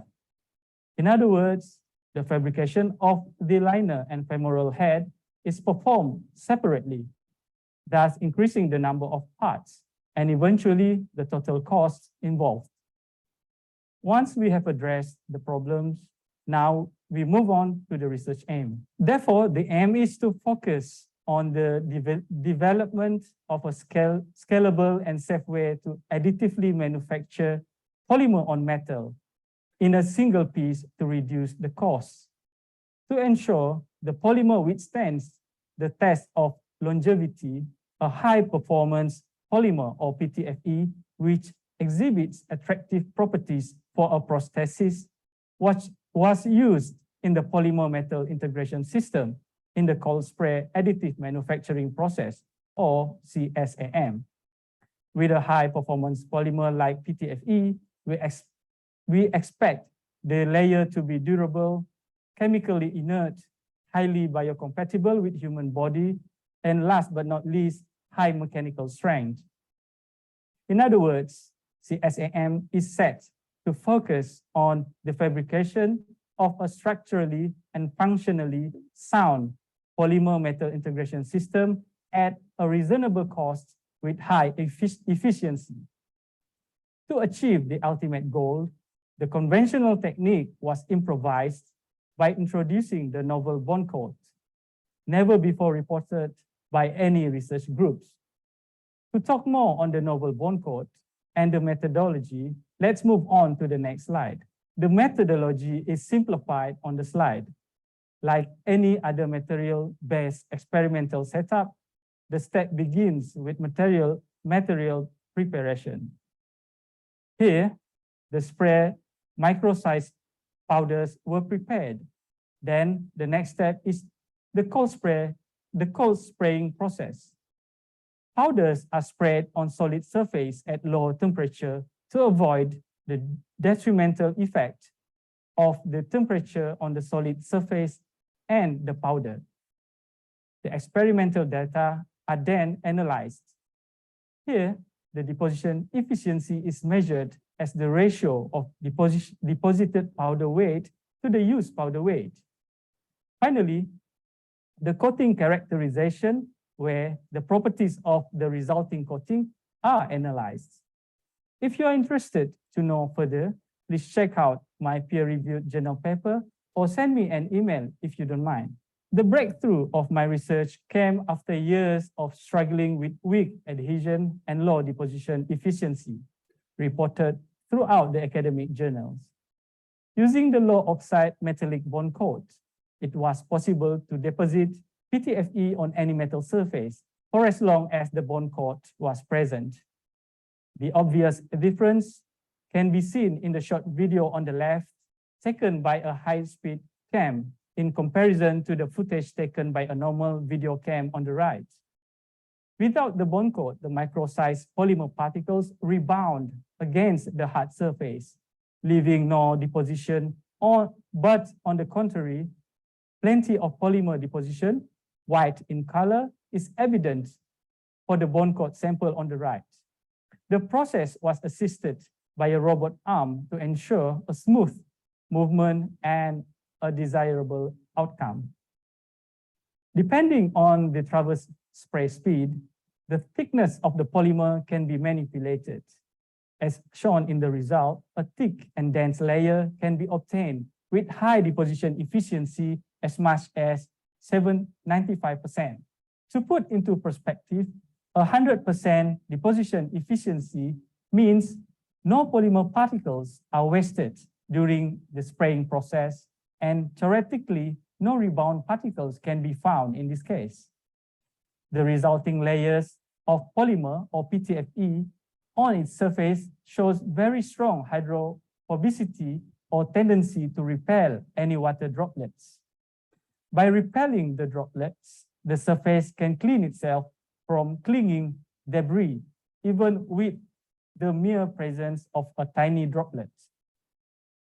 From these findings, it was obvious that the invented bond coat layer played a very crucial role in polymer metal integration by cold spray additive manufacturing. In fact, a few international additive manufacturing companies have shown interest in obtaining the bond coat rights and the polymer preparation process to be used in the energy utility sector, defense sector, and many more. To see the impact it has on the international academic field, including the industry in Japan, I will share what my research team and I had gained as a team domestically and internationally. Firstly, we managed to submit an official patent application through the university body. The patent opens up the potential for commercialization of polymer metal cold spray in the additive manufacturing technology, an important key technology in 4IR. Firstly, we managed to submit an official patent application through an official technology licensing organization acknowledged by both Japan's Ministry of Education, Culture and Science and Ministry of Economy, Trade and Industry. I am one of the co-inventor holding about 30% of the rights. The patent application was submitted at early stage of research after the finding. The patent opens up the potential for commercialization of polymer metal cold spray in the additive manufacturing technology, an important key technology in 4IR. At the moment, an energy utility company named Tohoku Edco, which runs the electricity business in the northeast region of Japan, which similar to our TNB, decided to collaborate in form of patent sharing practice. As a result, tests using the polymer metal integrated system are being conducted at 2 sites, one at a nuclear power plant in Miyagi Prefecture, another one at a geothermal power plant in Iwate Prefecture. These tests are being supervised by my PhD supervisor and the company's representative. The details of the prototype testing are shown on the slides. Although we have yet to test the findings on a hip prosthesis, I believe the time will come sooner than expected. I hope my research findings will find their purpose in helping the scientific community to build a better world. Secondly, we won 1 international award from the Chinese government in the 15th Challenge Cup under the One Belt, One Road or OBOR initiative in Shanghai. Thirdly, we won an award from the Society of Intelligent Nanomaterial from Waseda University, and last but not least, a prestigious award from the Dean of the School of Engineering of Tohoku University for my PhD work, which highlights the pinnacle of my study. The implications of my research on our society, business, and government can be summarized as follows. Firstly, it will improve the public quality of life through the availability of quality products at reasonable price. Secondly, it promotes a sustainable environment by reducing carbon footprints through the fast, scalable, and safe fabrication method using CSAM. Thirdly, it offers competitive and innovative business opportunities at a global scale, as additive manufacturing is becoming inevitably important across the globe. Last but not least, it reduces medically related expenditure borne by the government and helps to focus on prudent spending. After more than 10 years in Japan, living as a Malaysian student in the Japanese community, there were stark differences on how we manage our R&D. My hope to all the policymakers out there are summarized on the slide. Firstly, the government through MITI to give tax incentive to bring in this technology and its application in niche sectors such as Health Ministry and Defense Ministry. Last but not least, the government through the Ministry of Higher Education to provide conducive R&D environment, especially research funding to boost the level of innovation and competitiveness amongst research institutions, including patent registration. Moving on to the final slide, I would like to acknowledge relevant organizations and individuals that have been inspirational throughout my PhD journey. Thank you for bearing with me. Salam Keluarga Malaysia and have a great day, everyone. Thank you.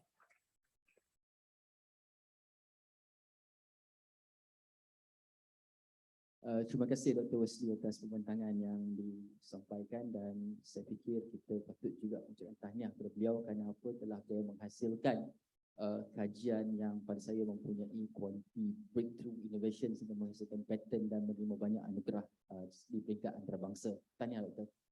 Dan yang paling penting dalam konteks ini, nanomaterial yang dihasilkan itu mempunyai potensi dari segi penjimatan kepada kos perubatan, yang mana kalau kita komersial dalam skala yang besar boleh memberikan bentuk penjimatan kepada perbelanjaan negara secara keseluruhan. Saya fikir itulah antara perkara penting yang kita boleh belajar daripada research yang dilaksanakan dalam bentuk kita nak memformulasi dasar-dasar baru berkaitan dengan perkara ini. Hadirin sekalian, kita teruskan agenda kita dengan sesi soal jawab, dan untuk itu saya sekali lagi memberi peluang kepada Udustia untuk mengemukakan soalan-soalan terpilih yang telah dikumpul. Bagi saya ajukan kepada tiga orang pembentang kita. Saya tengok ada soalan dekat sini.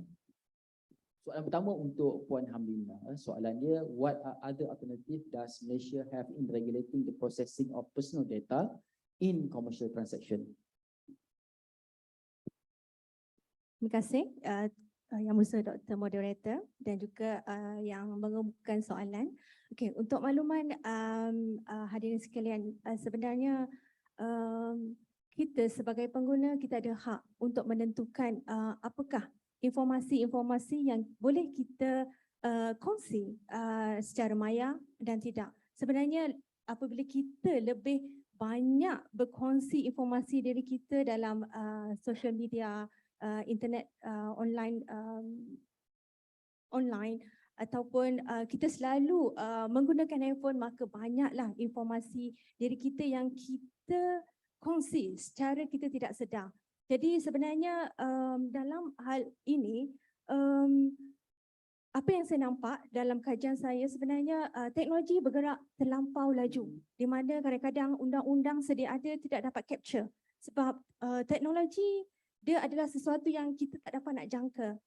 Kita mungkin undang-undang sedia ada boleh capture apa yang kita nampak, tetapi sebenarnya teknologi adalah sesuatu yang mungkin di luar kawalan kita. Apa yang boleh kita buat sebenarnya adalah yang saya nampak mungkin pihak ICT mungkin seperti mampu dan juga agensi perundangan seperti Edisi dan juga KKMM boleh duduk bersama sebenarnya, sebab ini adalah sesuatu yang susah untuk kita nak capture untuk masa sekarang ni, sebab terlampau teknologi terlampau laju.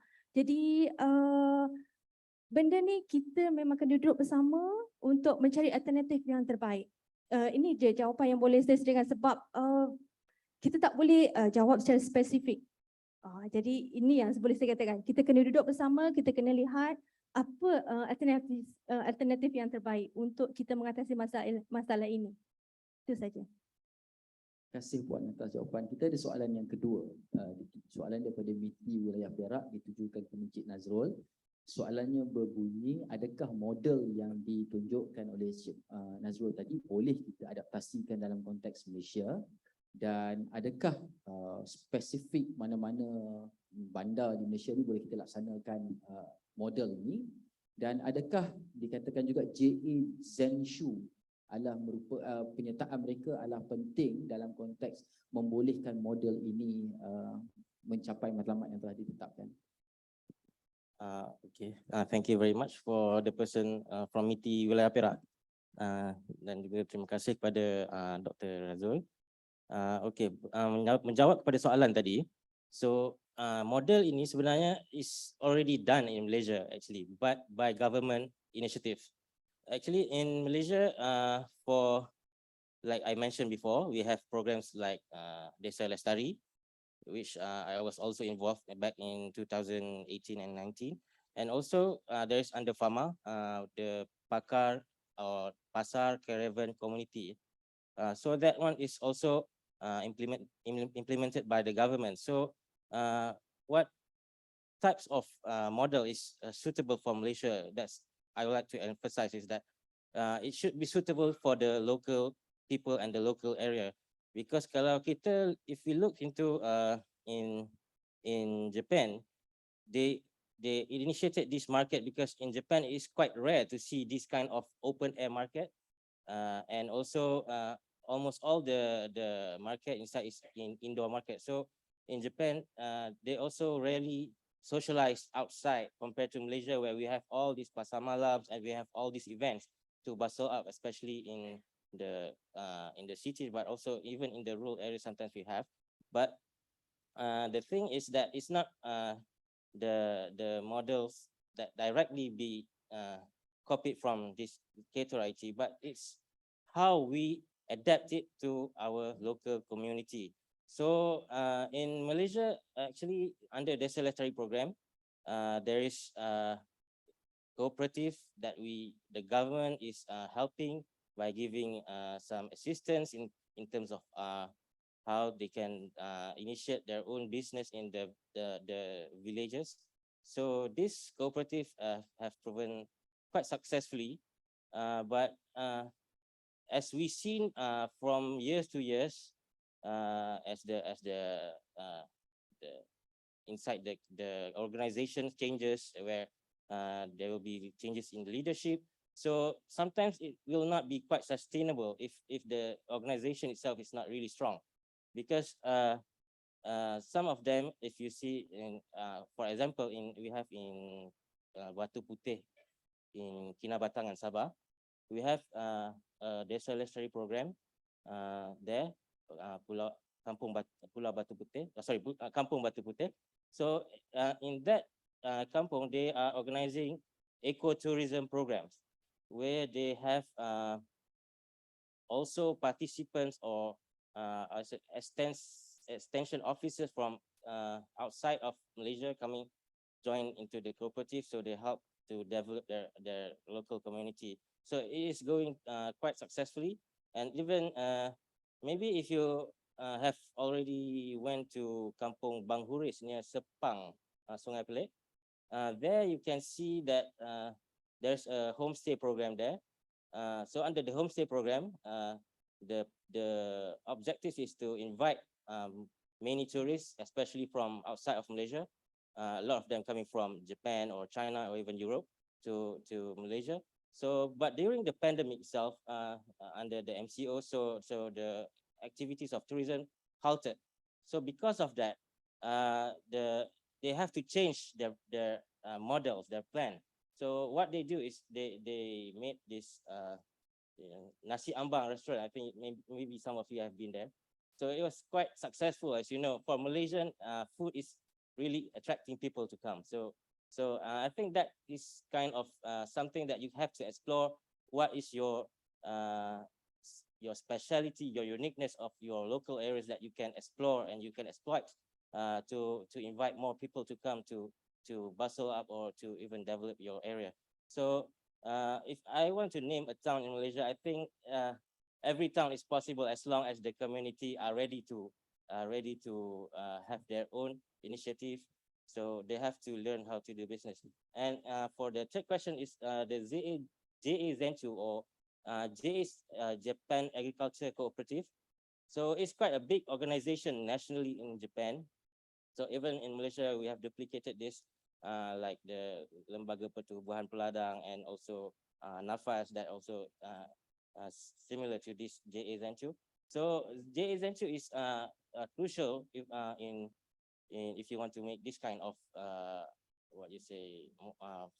marketing in terms of direct marketing, because they also have programs like Michi no Eki, or road station, where at the road station they have this agriculture market from the local produce, they market it there. So that is quite interesting. Okay, so yes, eventually everything is really reliant on the community itself, how they can develop. Thank you very much.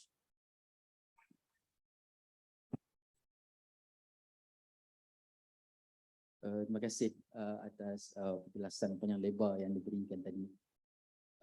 Kita ada soalan untuk Dr. Wesley. Ada soalan? Okey, untuk Dr. Wesley tadi ada soalan terkait dengan solid deposition. Di manakah kegunaan teknologi ini kalau lihat dalam kajian yang dibangunkan ini? Okay, baik, terima kasih Yang Berusaha, moderator Dr. Razul. Terima kasih atas soalan tersebut. Okey, teknologi yang dibangunkan dalam kajian PhD saya boleh digunakan di mana-mana tempat sebenarnya. So ultimate target kita adalah kita menggunakan segala polimer yang ada di permukaan logam. Jadi logam ni of course kita tahu dia boleh menjadi struktur pada mana-mana bahan yang kita nak design, tapi logam punya permukaan ni dia tak ada function. So kita nak tambah function tu, kita letak polimer. So kita boleh pakai dalam alat-alat kesihatan, kita boleh pakai untuk buat kabel pertahanan, kita boleh cover surface untuk kapal. So dia banyak kegunaan dia. Sekarang polimer ni dah menjadi satu bahan yang sangat mainstream. Sebab kita boleh tambah dan tolak dia punya functionalities pada surface dia. So kalau kita boleh lekatkan polimer ni tanpa menggunakan bahan kimia yang berbahaya, tanpa menggunakan kaedah-kaedah yang mahal, solid state deposition ni kalau kita boleh bangunkan dan kita boleh faham kenapa dia boleh lekatkan polimer ni, saya rasa itu sudah cukup baik. Okey, doktor? Itu. Terima kasih atas penjelasan dan juga jawapan yang diberikan ke atas soalan yang diajukan tadi. Hadirin sekalian, dengan sesi soal jawab tadi maka Kolokium Penyelidikan INTAN tahun 2020 edisi khas Dasar Pandang Timur telah sampai ke penghujungnya.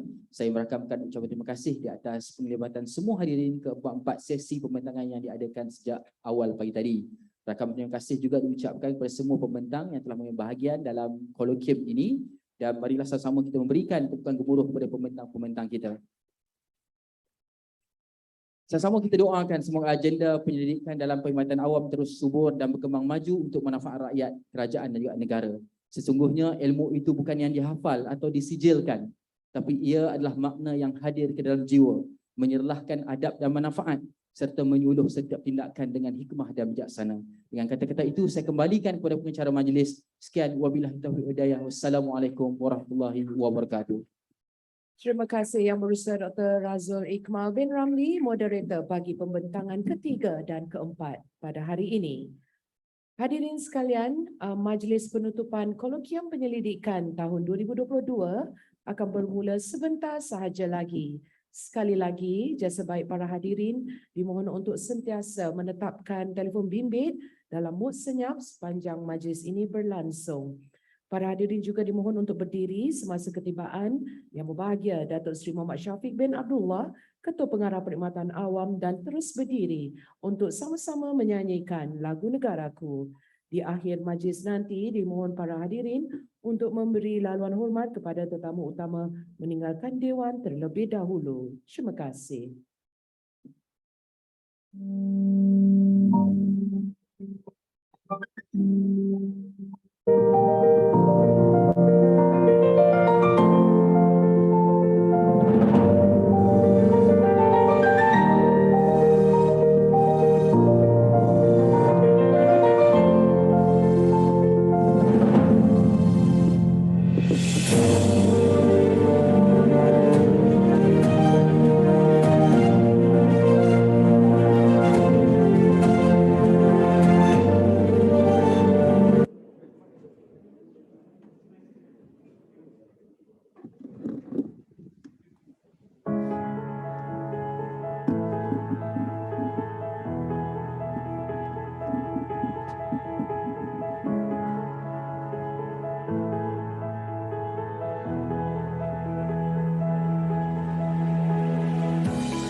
hadirin sekalian, mengumumkan ketibaan yang berbahagia Datuk Seri Muhammad Syafiq bin Abdullah,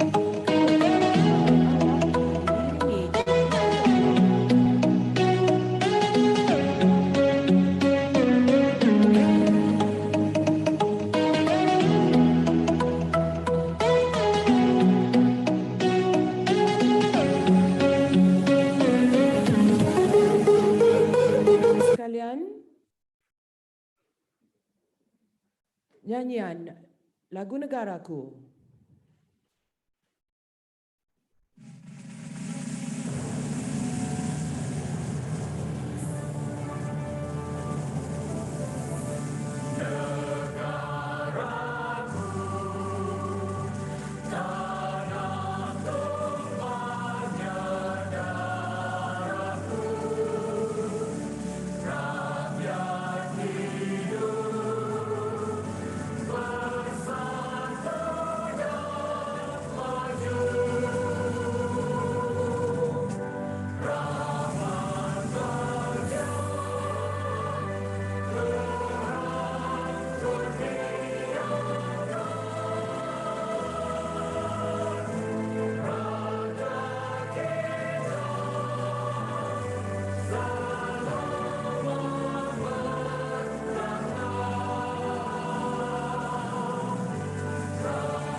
Para hadirin dipersilakan duduk.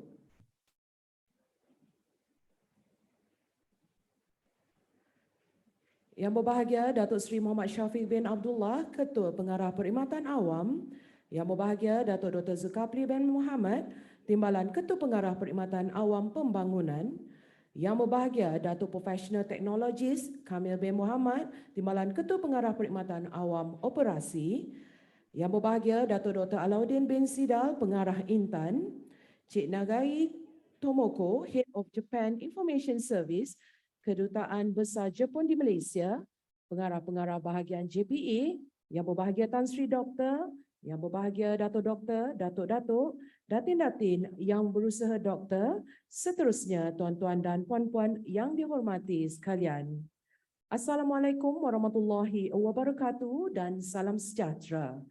Majlis mengucapkan selamat datang dan mengalu-alukan kehadiran tetamu kehormat dan para hadirin ke Majlis Penutupan Kolokium Penyelidikan tahun 2022 Edisi Khas Dasar Pandang ke Timur, Legasi Kecemerlangan 4 Dekad.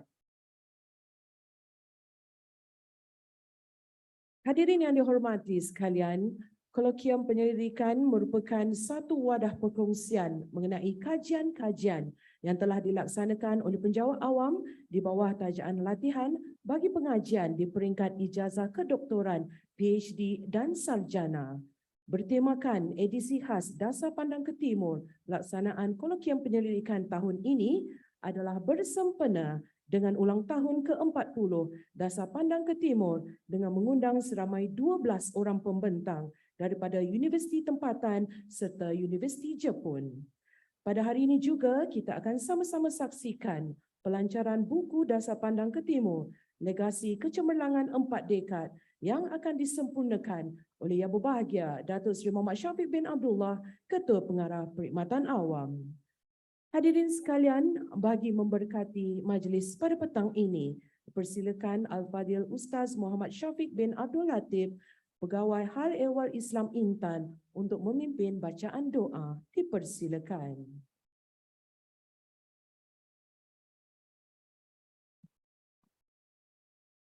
Bismillahirrahmanirrahim. Alhamdulillahi lakal hamdu hamdan khalidan ma'a khuludik. ولك الحمد حمدا لا أجر لقائله إلا رضاك ولك الحمد كما ينبغي لجلال وجهك وعظيم سلطانك والصلاة والسلام على أشرف الأنبياء والمرسلين سيدنا محمد وعلى آله وصحبه أجمعين. اللهم إنا نسألك من خير ما سألك منه نبيك محمد صلى الله عليه وسلم، ونعوذ بك من شر ما استعاذ منه نبيك محمد صلى الله عليه وسلم، وأنت المستعان وعليك البلاغ ولا حول ولا قوة إلا بالله. اللهم يا ذا الفضل والإحسان والجود والكرم. Ya Allah, kami dengan penuh khusyuk dan tawaduk menadah tangan menzahirkan kesyukuran di atas segala nikmat dan rahmat-Mu serta keizinan-Mu jua. Maka dapatlah kami menganjurkan Kolokium Penyelidikan 2022 edisi khas sempena 40 tahun Dasar Pandang ke Timur pada hari ini, yang akan disempurnakan perasmian penutupannya oleh Yang Berbahagia Datuk Seri Muhammad Syafiq bin Abdullah, Ketua Pengarah Perkhidmatan Awam. Allahumma ya mudabbiral kaun, ya Allah, Engkau amat mengetahui hasrat kami di sebalik penganjuran kolokium ini. Telah banyak kurniaan-Mu dan berkat hidayah-Mu kepada kami sejak awal pelancaran Dasar Pandang ke Timur pada tahun 1982 hingga saat ini. Khasnya sumbangan kepada negara Malaysia dalam meningkatkan kecekapan, kekesanan dan prestasi pengurusan dan pembangunan di Malaysia. Oleh itu kami memohon agar majlis ini diberkati usahanya. Kurniakanlah ya Allah taufik dan bimbingan, kesihatan dan kekuatan serta hikmah kebijaksanaan dalam meneruskan dan memperluaskan usaha-usaha ini selaras dengan kepentingan negara. Allahumma ya arhamar rahimin. Ya Allah, berkatilah ahli dan peserta kolokium agar perkongsian dalam dapat melahirkan buah fikiran, pertukaran pandangan, merencana tindakan dalam membentuk sebuah masyarakat yang progresif dan negara maju ke hadapan selari dengan peredaran zaman. Allahumma ya hafidhu ya karim. Ya Allah, peliharalah kami dan pemimpin kami. Satukanlah hati-hati kami supaya bermahabbah dan bersaudara untuk kami hidup dalam aman dan bahagia, berkasih sayang dan bermuafakat untuk kebaikan bersama. Hindarkanlah kami dari sifat keji lagi dimurkai. Tanamkanlah ke dalam jiwa kami sifat tawaduk. Suluhkanlah sanubari kami dengan sifat jujur dan dedikasi dalam melaksanakan tugas dan kewajipan kami demi agama, bangsa dan juga watan yang kami cintai. Rabbana atina min ladunka rahmatan wa hayyi' lana min amrina rasyada. Rabbana atina fid dunya hasanah wa fil akhirati hasanatan wa qina adzaban nar. وصلى الله على سيدنا محمد وعلى آله وصحبه وسلم والحمد لله رب العالمين. Amin, amin ya Rabbal Alamin. Majlis merakamkan ucapan terima kasih kepada Al-Fadhil Ustaz Muhammad Syafiq bin Abdul Latif atas bacaan doa sebentar tadi. Yang berbahagia Datuk Seri serta hadirin yang dihormati sekalian, tahun 2022 merupakan ulang tahun ke-40 pelaksanaan Dasar Pandang ke Timur yang merupakan jalinan kerjasama di antara Kerajaan Jepun dan Kerajaan Malaysia. Pelbagai bidang telah dipelopori bersama dalam usaha untuk membangunkan serta memperkasakan sektor-sektor utama di negara ini, merangkumi sektor pendidikan, ekonomi serta pentadbiran awam dan juga swasta. Bersempena dengan ulang tahun ke-40 tahun Dasar Pandang ke Timur ini juga, Bahagian Pembangunan Modal Insan Jabatan Perkhidmatan Awam telah menerbitkan buku Dasar Pandang ke Timur, Legasi Kecemerlangan 4 Dekad sebagai simbolik kerjasama yang utuh ini.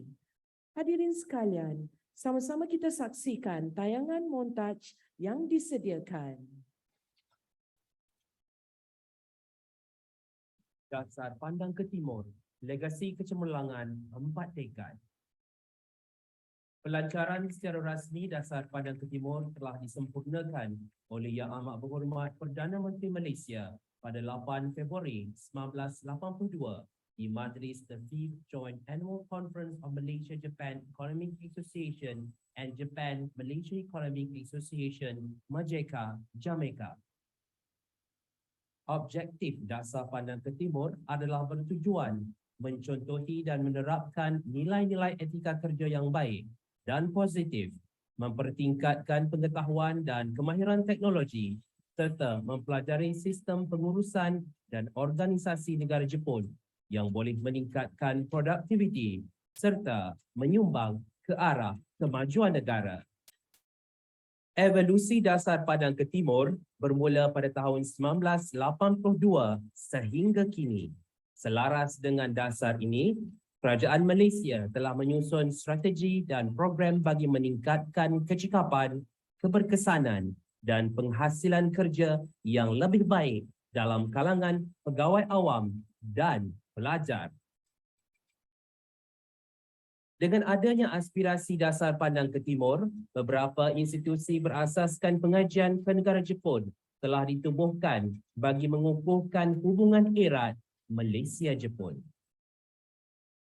Jabatan Perkhidmatan Awam Malaysia selaku penaja telah menjalinkan jaringan kerjasama dan kolaboratif strategik dengan institusi pengajian yang telah menyediakan program persediaan ke Jepun seperti Ambang Asuhan Jepun dan Pusat Bahasa Tekyu.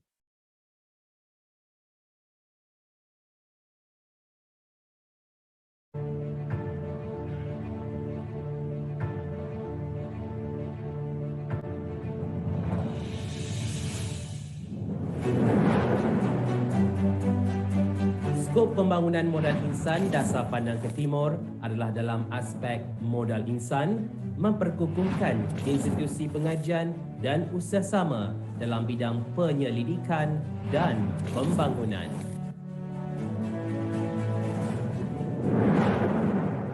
Kategori pembiayaan tajaan JPA adalah meliputi pembiayaan sepenuhnya Kerajaan Malaysia, pembiayaan bersama-sama Kerajaan Malaysia-Jepun dan pembiayaan sepenuhnya Kerajaan Jepun.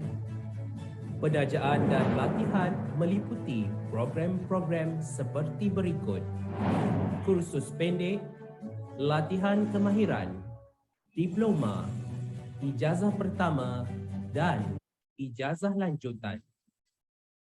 Dasar Pandang ke Timur telah melahirkan permata yang memiliki ketokohan, keterampilan dan melakarkan kisah-kisah kegemilangan mereka sebagai suri teladan buat seluruh rakyat Malaysia.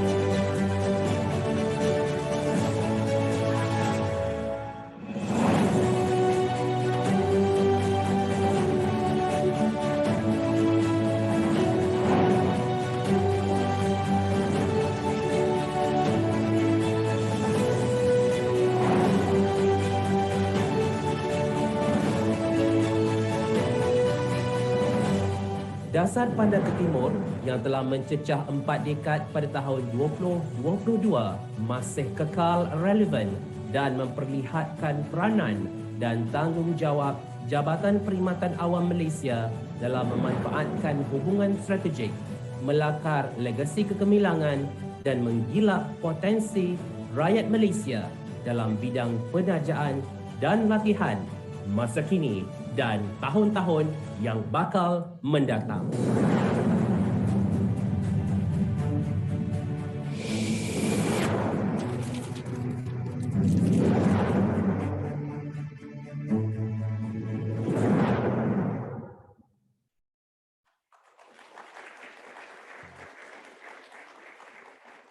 Hadirin sekalian, majlis dengan penuh takzimnya menjemput Yang Berbahagia Datuk Seri Muhammad Syafiq bin Abdullah, Ketua Pengarah Perkhidmatan Awam untuk menyampaikan ucapan seterusnya merasmikan penutupan Kolokium Penyelidikan tahun 2022. Dengan segala hormatnya, majlis mempersilakan.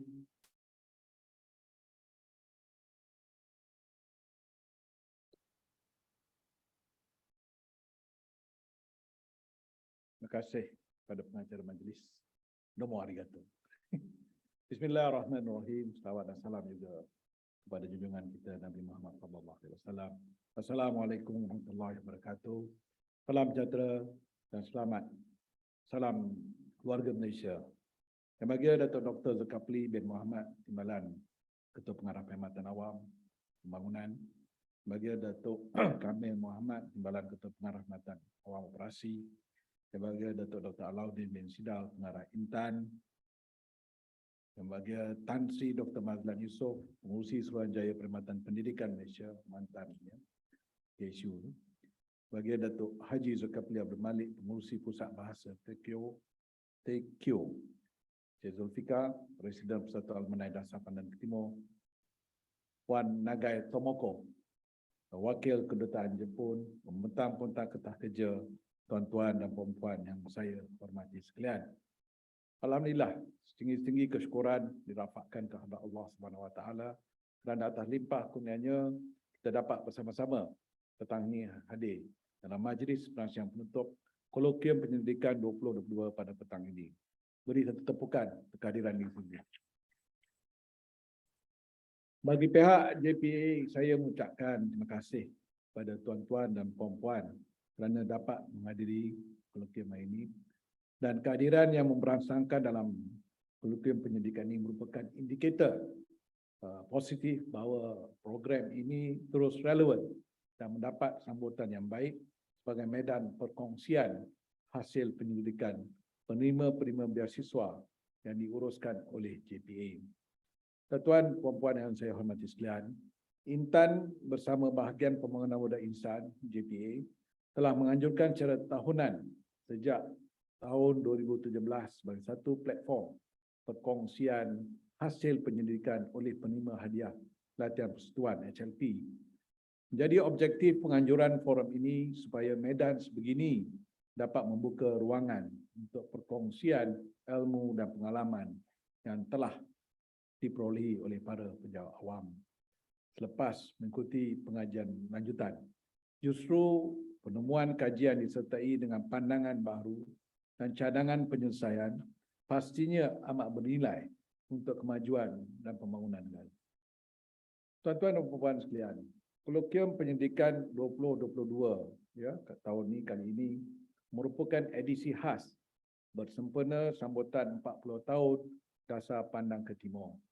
40 tahun yang lalu, seperti mana dalam montaj kita lihat tadi, 8 Februari 1982, mantan Perdana Menteri ketika itu, Yang Amat Tun Dr. Mahathir Mohamad telah mengumumkan secara rasmi dalam majlis The 5th Joint Annual Conference of Malaysia-Japan Economic Association and Japan-Malaysia Economic Association, Majika Jamaica, mengenai pelaksanaan Dasar Pandang ke Timur.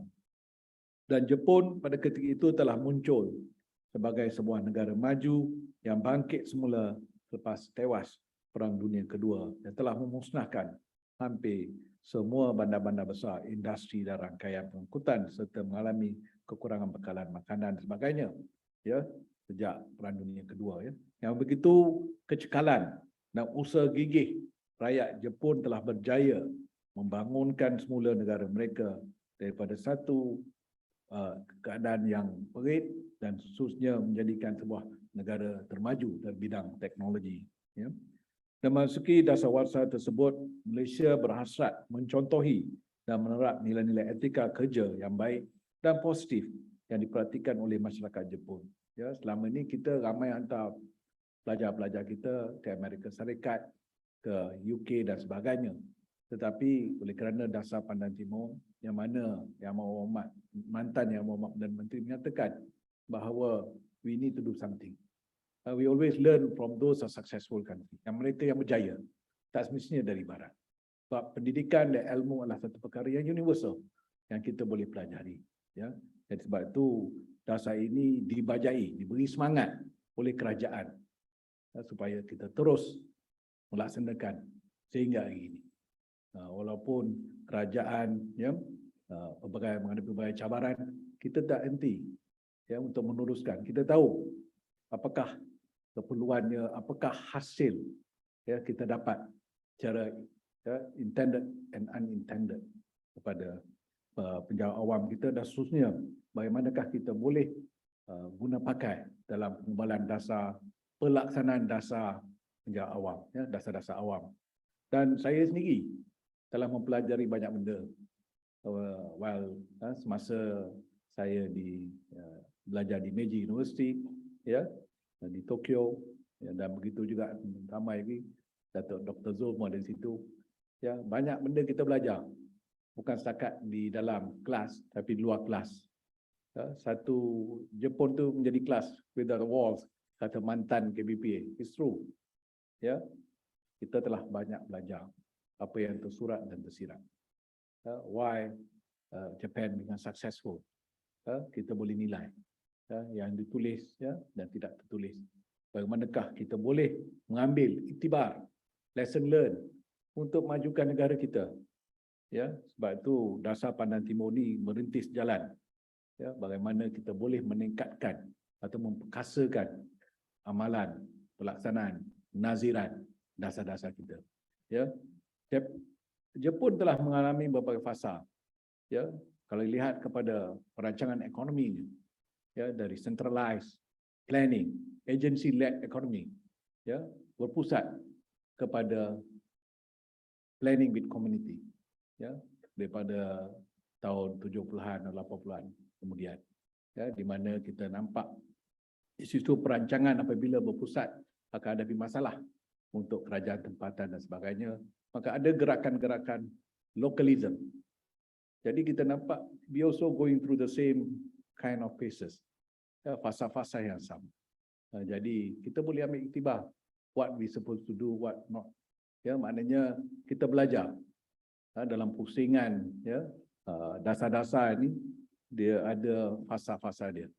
Jadi kita belajar dan mereka, dan begitu juga bagaimanakah isu-isu tersebut boleh kita selesaikan. Dan sebab itu kita melihat jalinan kerjasama dari segi kebudayaan, pembangunan modal insan perlu kita terokai dan kita kasakan dengan Jepun dan Malaysia. Di bawah lembayung Dasar Pandang ke Timur, kerjasama bilateral antara Jepun dan Malaysia juga telah meningkatkan perdagangan. Ya, masa pandemik COVID-19, ya, sebelum itu pun kita ada kerjasama bagaimanakah kita guna pakai alat-alat, ya, teknologi daripada Jepun. Kalau dulu MRI, ya, CT scan datang daripada Itali, Germany, US. Tapi bila kita nampak ada juga barang yang serupa daripada Fuji, ya, ada Shimizu, banyaklah jenama-jenama yang, ya, Hitachi, ya, banyak. Dan kita telah pelbagaikan perolehan supaya kita nampak adanya keberkesanan, nampak, ya, pendekatan teknologi yang mana image-nya lebih baik, ya, kurang penyelenggaraan, kos penyelenggaraan dan sebagainya. Jadi kita sentiasa berubah because all this are very dynamic. Ya, perubahan-perubahan ni kita ambil kira. Ya, sebab tu kita melihat JPA dan kerajaan secara umumnya, ya, khususnya, ya, perlu menyediakan modal insan yang terbaik dengan mempelajari perkara-perkara daripada contoh negara Jepun lah. Ya. Kan kalau sebut Dasar Pandang Timur ni, ya, kita Pandang Timur ada 3-4 negara, tapi kita khusus kepada Jepun sebab kita tahu, ya, banyak benda yang kita boleh pelajari. Jadi sempena ulang tahun ke-40 Dasar Pandang ke Timur ni, Kolokium kali ini membariskan seramai 12 orang pembentang, ya, terdiri daripada mereka yang telah mengikuti pengajian lanjutan program latihan perkhidmatan. Ini Datuk Zul belum present lagi. Ya, Kolokiumnya, ya. Jadi ramailah graduan-graduan dan saya sendiri, ya, telah menggunakan pakai apa yang saya pelajari masa krisis ni. Ya, konsep tesis saya adalah berkaitan shared governance. Bagaimana kita lihat isu semasa Kobe earthquake, ya, bagaimana keadaan fragmentasi secara vertikal dan horizontal telah mengurangkan keberkesanan pelaksanaan, respon dan sebagainya. Ya, jadi kita tahu bagaimana kita boleh wujudkan the whole of government, whole of society concept. Sebab tu kita masa COVID kita faham, ya, bagaimana kita mengurangkan silo. Ya, kita telah memfokuskan kepada pengujudan the Greater Klang Valley Task Force. Iaitu kita belajar dari Jepun sebenarnya. Ya, more centralized and delegate and focus untuk menyelesaikan masalah. Terjamin loh situ belajar Jepun. Untuk makluman tuan-tuan dan puan, JPA telah mengenalkan penajaan, ya, kenal Jepun sejak tahun 80 kata tadi. Ramailah, kita belanja pun agak banyak. Ya, bukan JP je, bawah MARA. Ya, MARA menyediakan hampir 500 tempat di Jepun. Betul-betul masa saya tak ada tujuan situ 500 pelajar MARA dan juga agensi-agensi lain. Jadi saya rasa program ini akan kita teruskan. Dan tuan-tuan dan puan yang saya hormati sekalian, jika diimbas kembali kepada pencapaian, ya, dia kata tamadun-tamadun dunia, knowledge is relative. Kita belajar dari banyak negara. Contoh, bila ya, negara barat belajar daripada Arab dan juga Yunani. Ya. Orang Arab banyak juga belajar dari Yunani.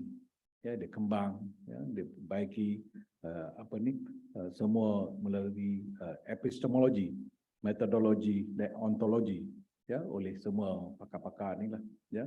Dan knowledge bersifat timbul tambah, ya, is cumulative. Knowledge is cumulative in nature. Kita belajar, ya, kita timbul tambah, kita baiki. Jadi kita dalam mempelopori budaya ilmu, kita harus mempunyai fikiran terbuka untuk menerima idea-idea, ya, dari pelbagai bidang, sains, perubatan, ya, macam-macam lah. So we always in a learning environment which are very dynamic. Budaya penyidikan terus memacu ketamadunan masa kini dan akan datang.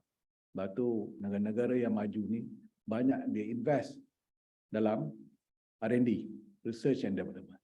Jadi sebab tu kita pun melihat bagaimanakah kementerian-kementerian yang boleh menyumbang kepada penyelidikan.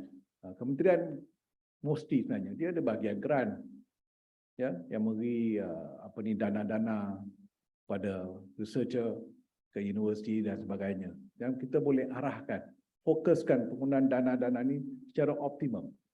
Ya, kajian sekiranya pegawai A membuat kajian tentang sesuatu, pegawai B boleh membuat sambungan kajian tersebut. Ya. Banyak kita boleh buat. Kalau tidak, dia work silo dan terpisah kajian-kajian ni. Jadi banyak kajian hasilnya disimpan dalam library, tak guna pakai. So kita kena tengok jugalah bagaimanakah hasil kajian ni boleh diaplikasikan dalam di sebagai polisi ataupun dalam apa-apa bidang yang utamanya dalam sains dan teknologi. Ya, dan Malaysia ini boleh dikatakan agak maju juga dalam ilmu robotik yang kita belajar. Generasi muda sekarang ni nampaknya amat berminat dengan robotik dan drone teknologi. Ya, jadi ini satu perkembangan baik. Begitu juga kita cuba mewujudkan vaksin kita sendiri. Ya, yang mana Yang Berhormat Perdana Menteri telah melancarkan blueprint vaksin untuk Malaysia. Dan ini memerlukan ilmu. Jadi kita belajar dari negara-negara yang maju. Contoh dari Jepun, ya, dia ada teknologi untuk wujudkan vaksin untuk penyakit-penyakit bird flu dan sebagainya. Ya, jadi dia mula daripada telur ayam, ya, teknologi dia untuk bird flu ni. Ya, di mana very organized, systematic manner. Tak kena, dia kena aircon pula bila ayam ni. Ya, yang ini Hitachi lah. Dan begitu juga teknologi radioterapi, ya, proton terapi, ya, dari Jepun. Ya, ada. So cara untuk rawatan-rawatan penyakit ni bukan setakat cara biasa, dia more toward surgical thinking. Ya. Kalau contoh kita ada contoh adalah orang sakit, dia mendapat rawatan kanser hidung melalui proton terapi, bukan melalui surgery. Ya, ini Jepun ada teknologi, Hitachi ada teknologi dan sebagainya. Kita kena belajarlah. Ya. Dan saya rasa Jepun merupakan antara negara maju yang paling banyak memperuntukkan untuk R&D. Dan apabila kita hantar pegawai-pegawai kita R&D, dia boleh belajar. Dia bawa ilmu itu untuk kita kembangkan di sini. Ya. Dan justru dalam usaha menyegar semula perkhidmatan awam untuk mendakap sistem penyampaian baru yang berprestasi tinggi dan berintegriti, Maka budaya penyelidikan perlu disemai dan diperkukuhkan. Dengan itu, pelbagai inisiatif pembangunan, pengumpulan dasar serta penyampaian dan pemodenan cara kerja yang baru dapat dirintis dan diterokai bagi menangani permasalahan yang ditimbulkan oleh dinamika dunia yang kompleks. Ya, kita tahu kalau dulu pada tahun 2009, kalau lupa lagi, Toyota in crisis. I think cerita ni ramai tahu kot. Ya, Toyota in crisis.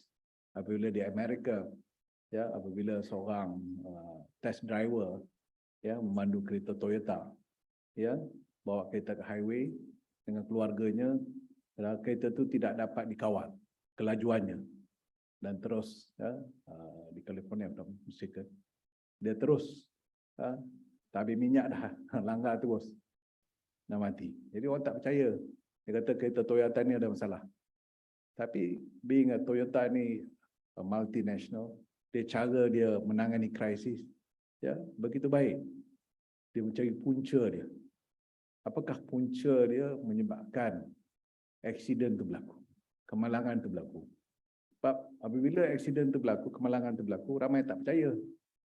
Jadi sales 4 bilion di US, Amerika Syarikat, drop, jatuh menjadi 2 bilion, hampir 50%. Tapi Toyota mampu memberi satu pendekatan pemulihan krisis dalam masa cepat, iaitu mengkaji apakah asas atau perkara yang pokok yang menyebabkan kemalangan tersebut melalui strategi komunikasi dan sebagainya. Akhirnya mereka dapati perkaranya mudah aja, ya, kerana salah. Sebab kereta tu dihantar, kereta pemandu tu dihantar untuk servis, dia bagi kereta ganti. Jadi tempat kereta ganti tu dia bagi mat yang salah keretanya. Jadi masuk dalam kereta tu terlipat. So dia tak boleh kontrol. Itu je. Bukannya berkaitan dengan enjin atau sebagainya. Jadi Toyota dapat menerangkan kepada masyarakat umum. Dan akhirnya ke Amerika dah mula balik dah. Tadi isu pun kereta Toyota. Kita kena belajar. Mungkin kita nampak benda ni simple. Ya. Sebab tu saya dalam ucapan saya mengatakan mana-mana pegawai pihak awam, walaupun kerja dia nampak kecil, tapi beri impak yang besar. That's what I learned from Japan. Ya, jangan menidakkan kepentingan kerja-kerja walaupun nampak remeh, tapi very important, amat penting bagi satu sistem. Ya, tukar mat je, apa nak getah tu. Ya, kalau dia pasti kereta tu spesifikasi dia mat yang bersesuai, orang tu tak buat. Yang buat tu bukannya CEO Toyota ataupun general manager ke situ, just a person for doing a small thing there. Tapi orang tak nampak. Jadi penyeliaan penting. Sebab tu orang Jepun dalam kilang-kilang dia menyelia dengan baik. Ya, jadi penyeliaan itu adalah tanggungjawab yang penting. Kalau kita tengok di Jepun, mana ada penyelia ramai-ramai. Dia tahu pukul berapa dah masuk waktu, dia kerja. Ya. Lepas tu dia kerja, dia tahu tanggungjawab dia, ownership yang dia buat. Ya, mungkin punya melalui CCTV ke. Ya, tapi penyelia macam tu. Tapi kalau di Malaysia ramai sangat nak menyelia. Mandorism. Kalau tidak, tak boleh buat. Tapi ini budaya yang kita kena tengok. We want to learn from other culture. Ya, very simple. Tapi adakah kita boleh buat? Apakah ya faktor-faktor pendorong successful or critical success factor yang boleh menjayakan sesuatu? Ya, ini semua budaya kita. Sebab kita kata tak apa. Ya. Orang putih datang, ya. One traveler from UK datang pada tahun 1920-an. Ya. Dalam di surat khabar London Times, ya, dipublish satu artikel Malaya the land of never mind. Tajuk dia Malaya the land of never mind, kurungan tak apa. TA dulu kan ada apostrofi tau, tak apa. So So what does it mean? Apakah maksudnya? So maknanya kita tidak boleh mengamalkan budaya tak apa. Yeah, we must take charge. So that's why the success factor is how we can implement. Bagaimanakah kita boleh melaksanakan satu kerja ni dengan begitu passionate. Kerja kita dengan penuh tanggungjawab. Itu kita kena tengok how the Japanese organization doing it. Ini penting. Kalau tidak kita takkan berjaya. Walaupun kita tahu yang ini kita boleh buat, yang ini boleh ni. Tapi kalau tidak ada fokus kepada tanggungjawab kita, maka rasa kita kena inilah. Sebab tu dulu Jepun apabila kalah perang, dia telah mengadakan pelbagai pendekatan untuk menjadi berjaya. Walaupun selepas pelbagai sekatan dibuat oleh negara-negara barat, tapi ekspor Jepun ke negara US, Europe begitu meningkat. Tetapi pendekatan dia political economy. Harga minyak naik 1973. Tapi Jepun telah mengerahkan orang ramai termasuk wanita untuk bekerja. They master the line production, mass production, supaya kos jadi murah. Masih mampu ekspor. Dia ubah sikit. Masa tu kita tengoklah quality, walaupun kata selipar Jepun banyak, tapi berjaya improve quality. Dulu kereta Honda, dulu motor Honda aja. Tapi orang tengok bila kita bawa kereta, orang tak apa yakin. Tapi apabila kereta tu di-improve, kaizen, diperbaiki. Jadi ini satu perkara kita perlu teliti dan belajar. Dan begitu juga apabila pada tahun 1985, apabila sebelum tu Profesor Wagel menulis buku Japan No. 1 Lesson for America. Ini menunjukkan apa ekspor Jepun akan bertambah ke Amerika. Apakah ekonomi Jepun jadi satu, apakah kesan kepada Amerika? Jadi Amerika ketika itu mengubah dasar bagaimana menindakkan kemarahan Jepun. Jadi dibuatnya melalui Plaza Accord, menaikkan yen. Jadi yen itu tinggi. Jadi ekspor jadi kurang sebab yen dah mahal, cost production di Japan jadi mahal. Jadi Japan telah mengubah pelaburan dia ke Southeast Asia. Sebab tu jadi kos lagi murah, ekspor balik ke Jepun. Dan ekspor balik Jepun dengan berbagai barangan elektronik dan sebagainya. Ini strategi-strategi yang kita perlu belajar. Begitu juga saya nampak baru ni trade war between China and America. Strategi yang sama telah guna pakai. Jadi saya rasa banyak boleh kita belajar kepada negara-negara seperti Jepun untuk kita terus survive, untuk kita terus bekerjasama dalam pelbagai bidang.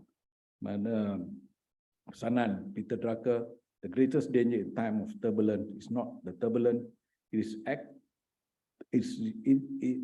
is to act with the yesterday's logic.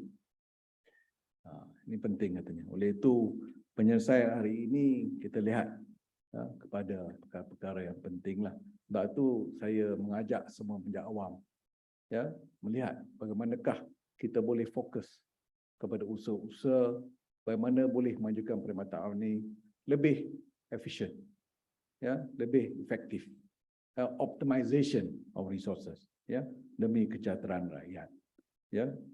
Penemuan dan hasil dapatan pembentang-pembentang hari ini sudah tentu saya rasa boleh guna pakailah, boleh kita kembang luaskan kepada kementerian-kementerian yang berkaitan, jangan simpan je, jadi perlu dikongsi hasil penemuan ini untuk kita sama-sama melihat bagaimana boleh kurangkan kos. Mungkin ada juga pembaruan dalam perkhidmatan awam dan sebagainya.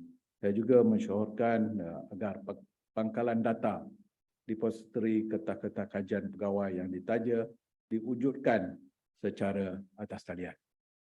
People can refer, boleh refer. Akses kepada depository ini boleh diberi kepada semua kementerian dan agensi kerajaan untuk digunakan sebagai input bagi proses pengubalan dasar-dasar baru. Ya, dan bukan itu saja, kita juga melihat how to rope in, bagaimanakah kita boleh menarik GLC ni. Kalau kita lihat kepada pembangunan Jepun, banyak input-input diberi oleh GLC dalam pengubahan dasar. Sebagai contoh Mitsubishi. Mitsubishi mempunyai cawangan di seluruh dunia, hampir 180 negara, misalkan Mitsubishi Electric, Mitsubishi Motor, ya. Tapi Mitsubishi ini ada library yang besar di Tokyo, betul nak kisah, ya? Mitsubishi. So Mitsubishi contribute sebagai input, sebab hasil kajian mereka di negara yang ada cawangan tu, bagaimanakah Jepun boleh ambil untuk ubah suai dasar-dasar dari lapangan tu sendiri. So kita kena ada perkara yang sama. Sebab tu saya melihat mungkin kita bersaham dengan GLC ni, ya. Contoh kita ada mereka yang telah belajar alumni Jepun ni, Dasar Pandang Timur ni, boleh bantu. Ya, mereka berada di GLC dan syarikat swasta, mungkin ada pengalaman di luar negara untuk bantu kita ubah dasar-dasar baru. Baru ni kita lancar dasar tenaga negara, kan? So macam mana kita boleh buat, ya, dan boleh laksanakan. Jadi kajian-kajian ni perlu secara berterusan. Jadi saya rasa, ya, ada JPA khususnya bahagian BMI akan bantu. Kita sentiasa mengalu-alukan kerjasama pihak kedutaan Jepun, ya, untuk bantu. Bagi satu tepukanlah pada kehadiran pihak kedutaan kita. Ya. Begitu juga mantan pelajar-pelajar kita dah hantar lebih 35,000, Dato' Zul, 35,000 orang pelajar. Ingat lebih ramai lagi yang secara persendirian sebagainya. Ini platform yang baik, ya. Kita selalu memberi satu pendekatan bahawa mereka yang belajar Jepun ni harus menyumbanglah, sama ada idea sebagainya. Jadi sekarang ni ramai dah belajar Jepun, boleh cakap bahasa Jepun, nampak hasilnya baik, ya.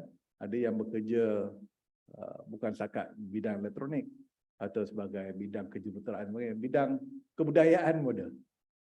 Baru ni saya jumpa seorang, dia kata dia buat filem dalam bahasa Jepun, dokumentari untuk bawa ke Fuji Television.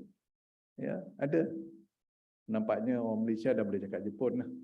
Ya, maknanya baguslah untuk meningkatkan aktiviti ekonomi dan sebagainya, persefahaman, ya.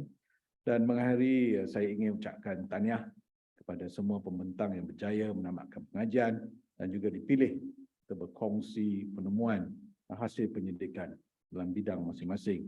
Tanggungjawab tuan-tuan dan puan-puan tidak terakhir dengan menamatkan pengajian, tapi lebih penting lagi untuk memanfaat dan mengaplikasikan pengetahuan dan pengalaman bagi menyumbang kepada perkhidmatan berprestasi tinggi.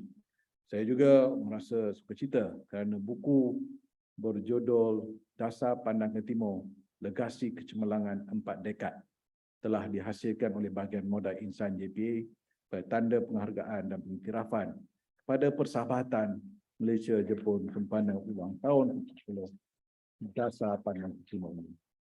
Buku ini mengandungi 4 bab yang merangkumi sejarah dan evolusi Dasar Pandang ke Timur, uraian matlamat mengenai kerjasama strategik Malaysia-Jepun dalam pembangunan modal insan, serta menonjolkan pengalaman 9 orang tokoh perkhidmatan awam yang telah melanjutkan pengajian lanjutan mereka di negara matahari terbit. Ya, saya juga ingin merakamkan penghargaan kepada pihak kedutaan Jepun, ya, Puan Nakai yang telah sudi hadir pada majlis hari ini, wakil kedutaan Jepun, ya, dan pegawai-pegawainya, dan semoga perhubungan erat dan kerjasama ini terus berkekalan dan berpanjangan demi kemajuan kedua-dua negara. Saya kata dengan lafaz Bismillahirrahmanirrahim, saya merasmikan penutupan Kolokium Penyelidikan 2022. Sekian, wabillahi taufiq wal hidayah. Assalamualaikum warahmatullahi wabarakatuh. Terima kasih. Terima kasih atas ucapan yang berbahagia Datuk Seri. Sebentar tadi, majlis dengan segala hormatnya memohon Yang Berbahagia Datuk Seri untuk terus berada di atas pentas bagi upacara seterusnya. Majlis juga dengan segala hormatnya menjemput pengarah INTAN, Cik Nagai Tomoko dan Timbalan Pengarah Bahagian Pembangunan Modal Insan JPE.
Sudi untuk bersama-sama bergambar dengan Yang Berbahagia Datuk Seri KPPA dan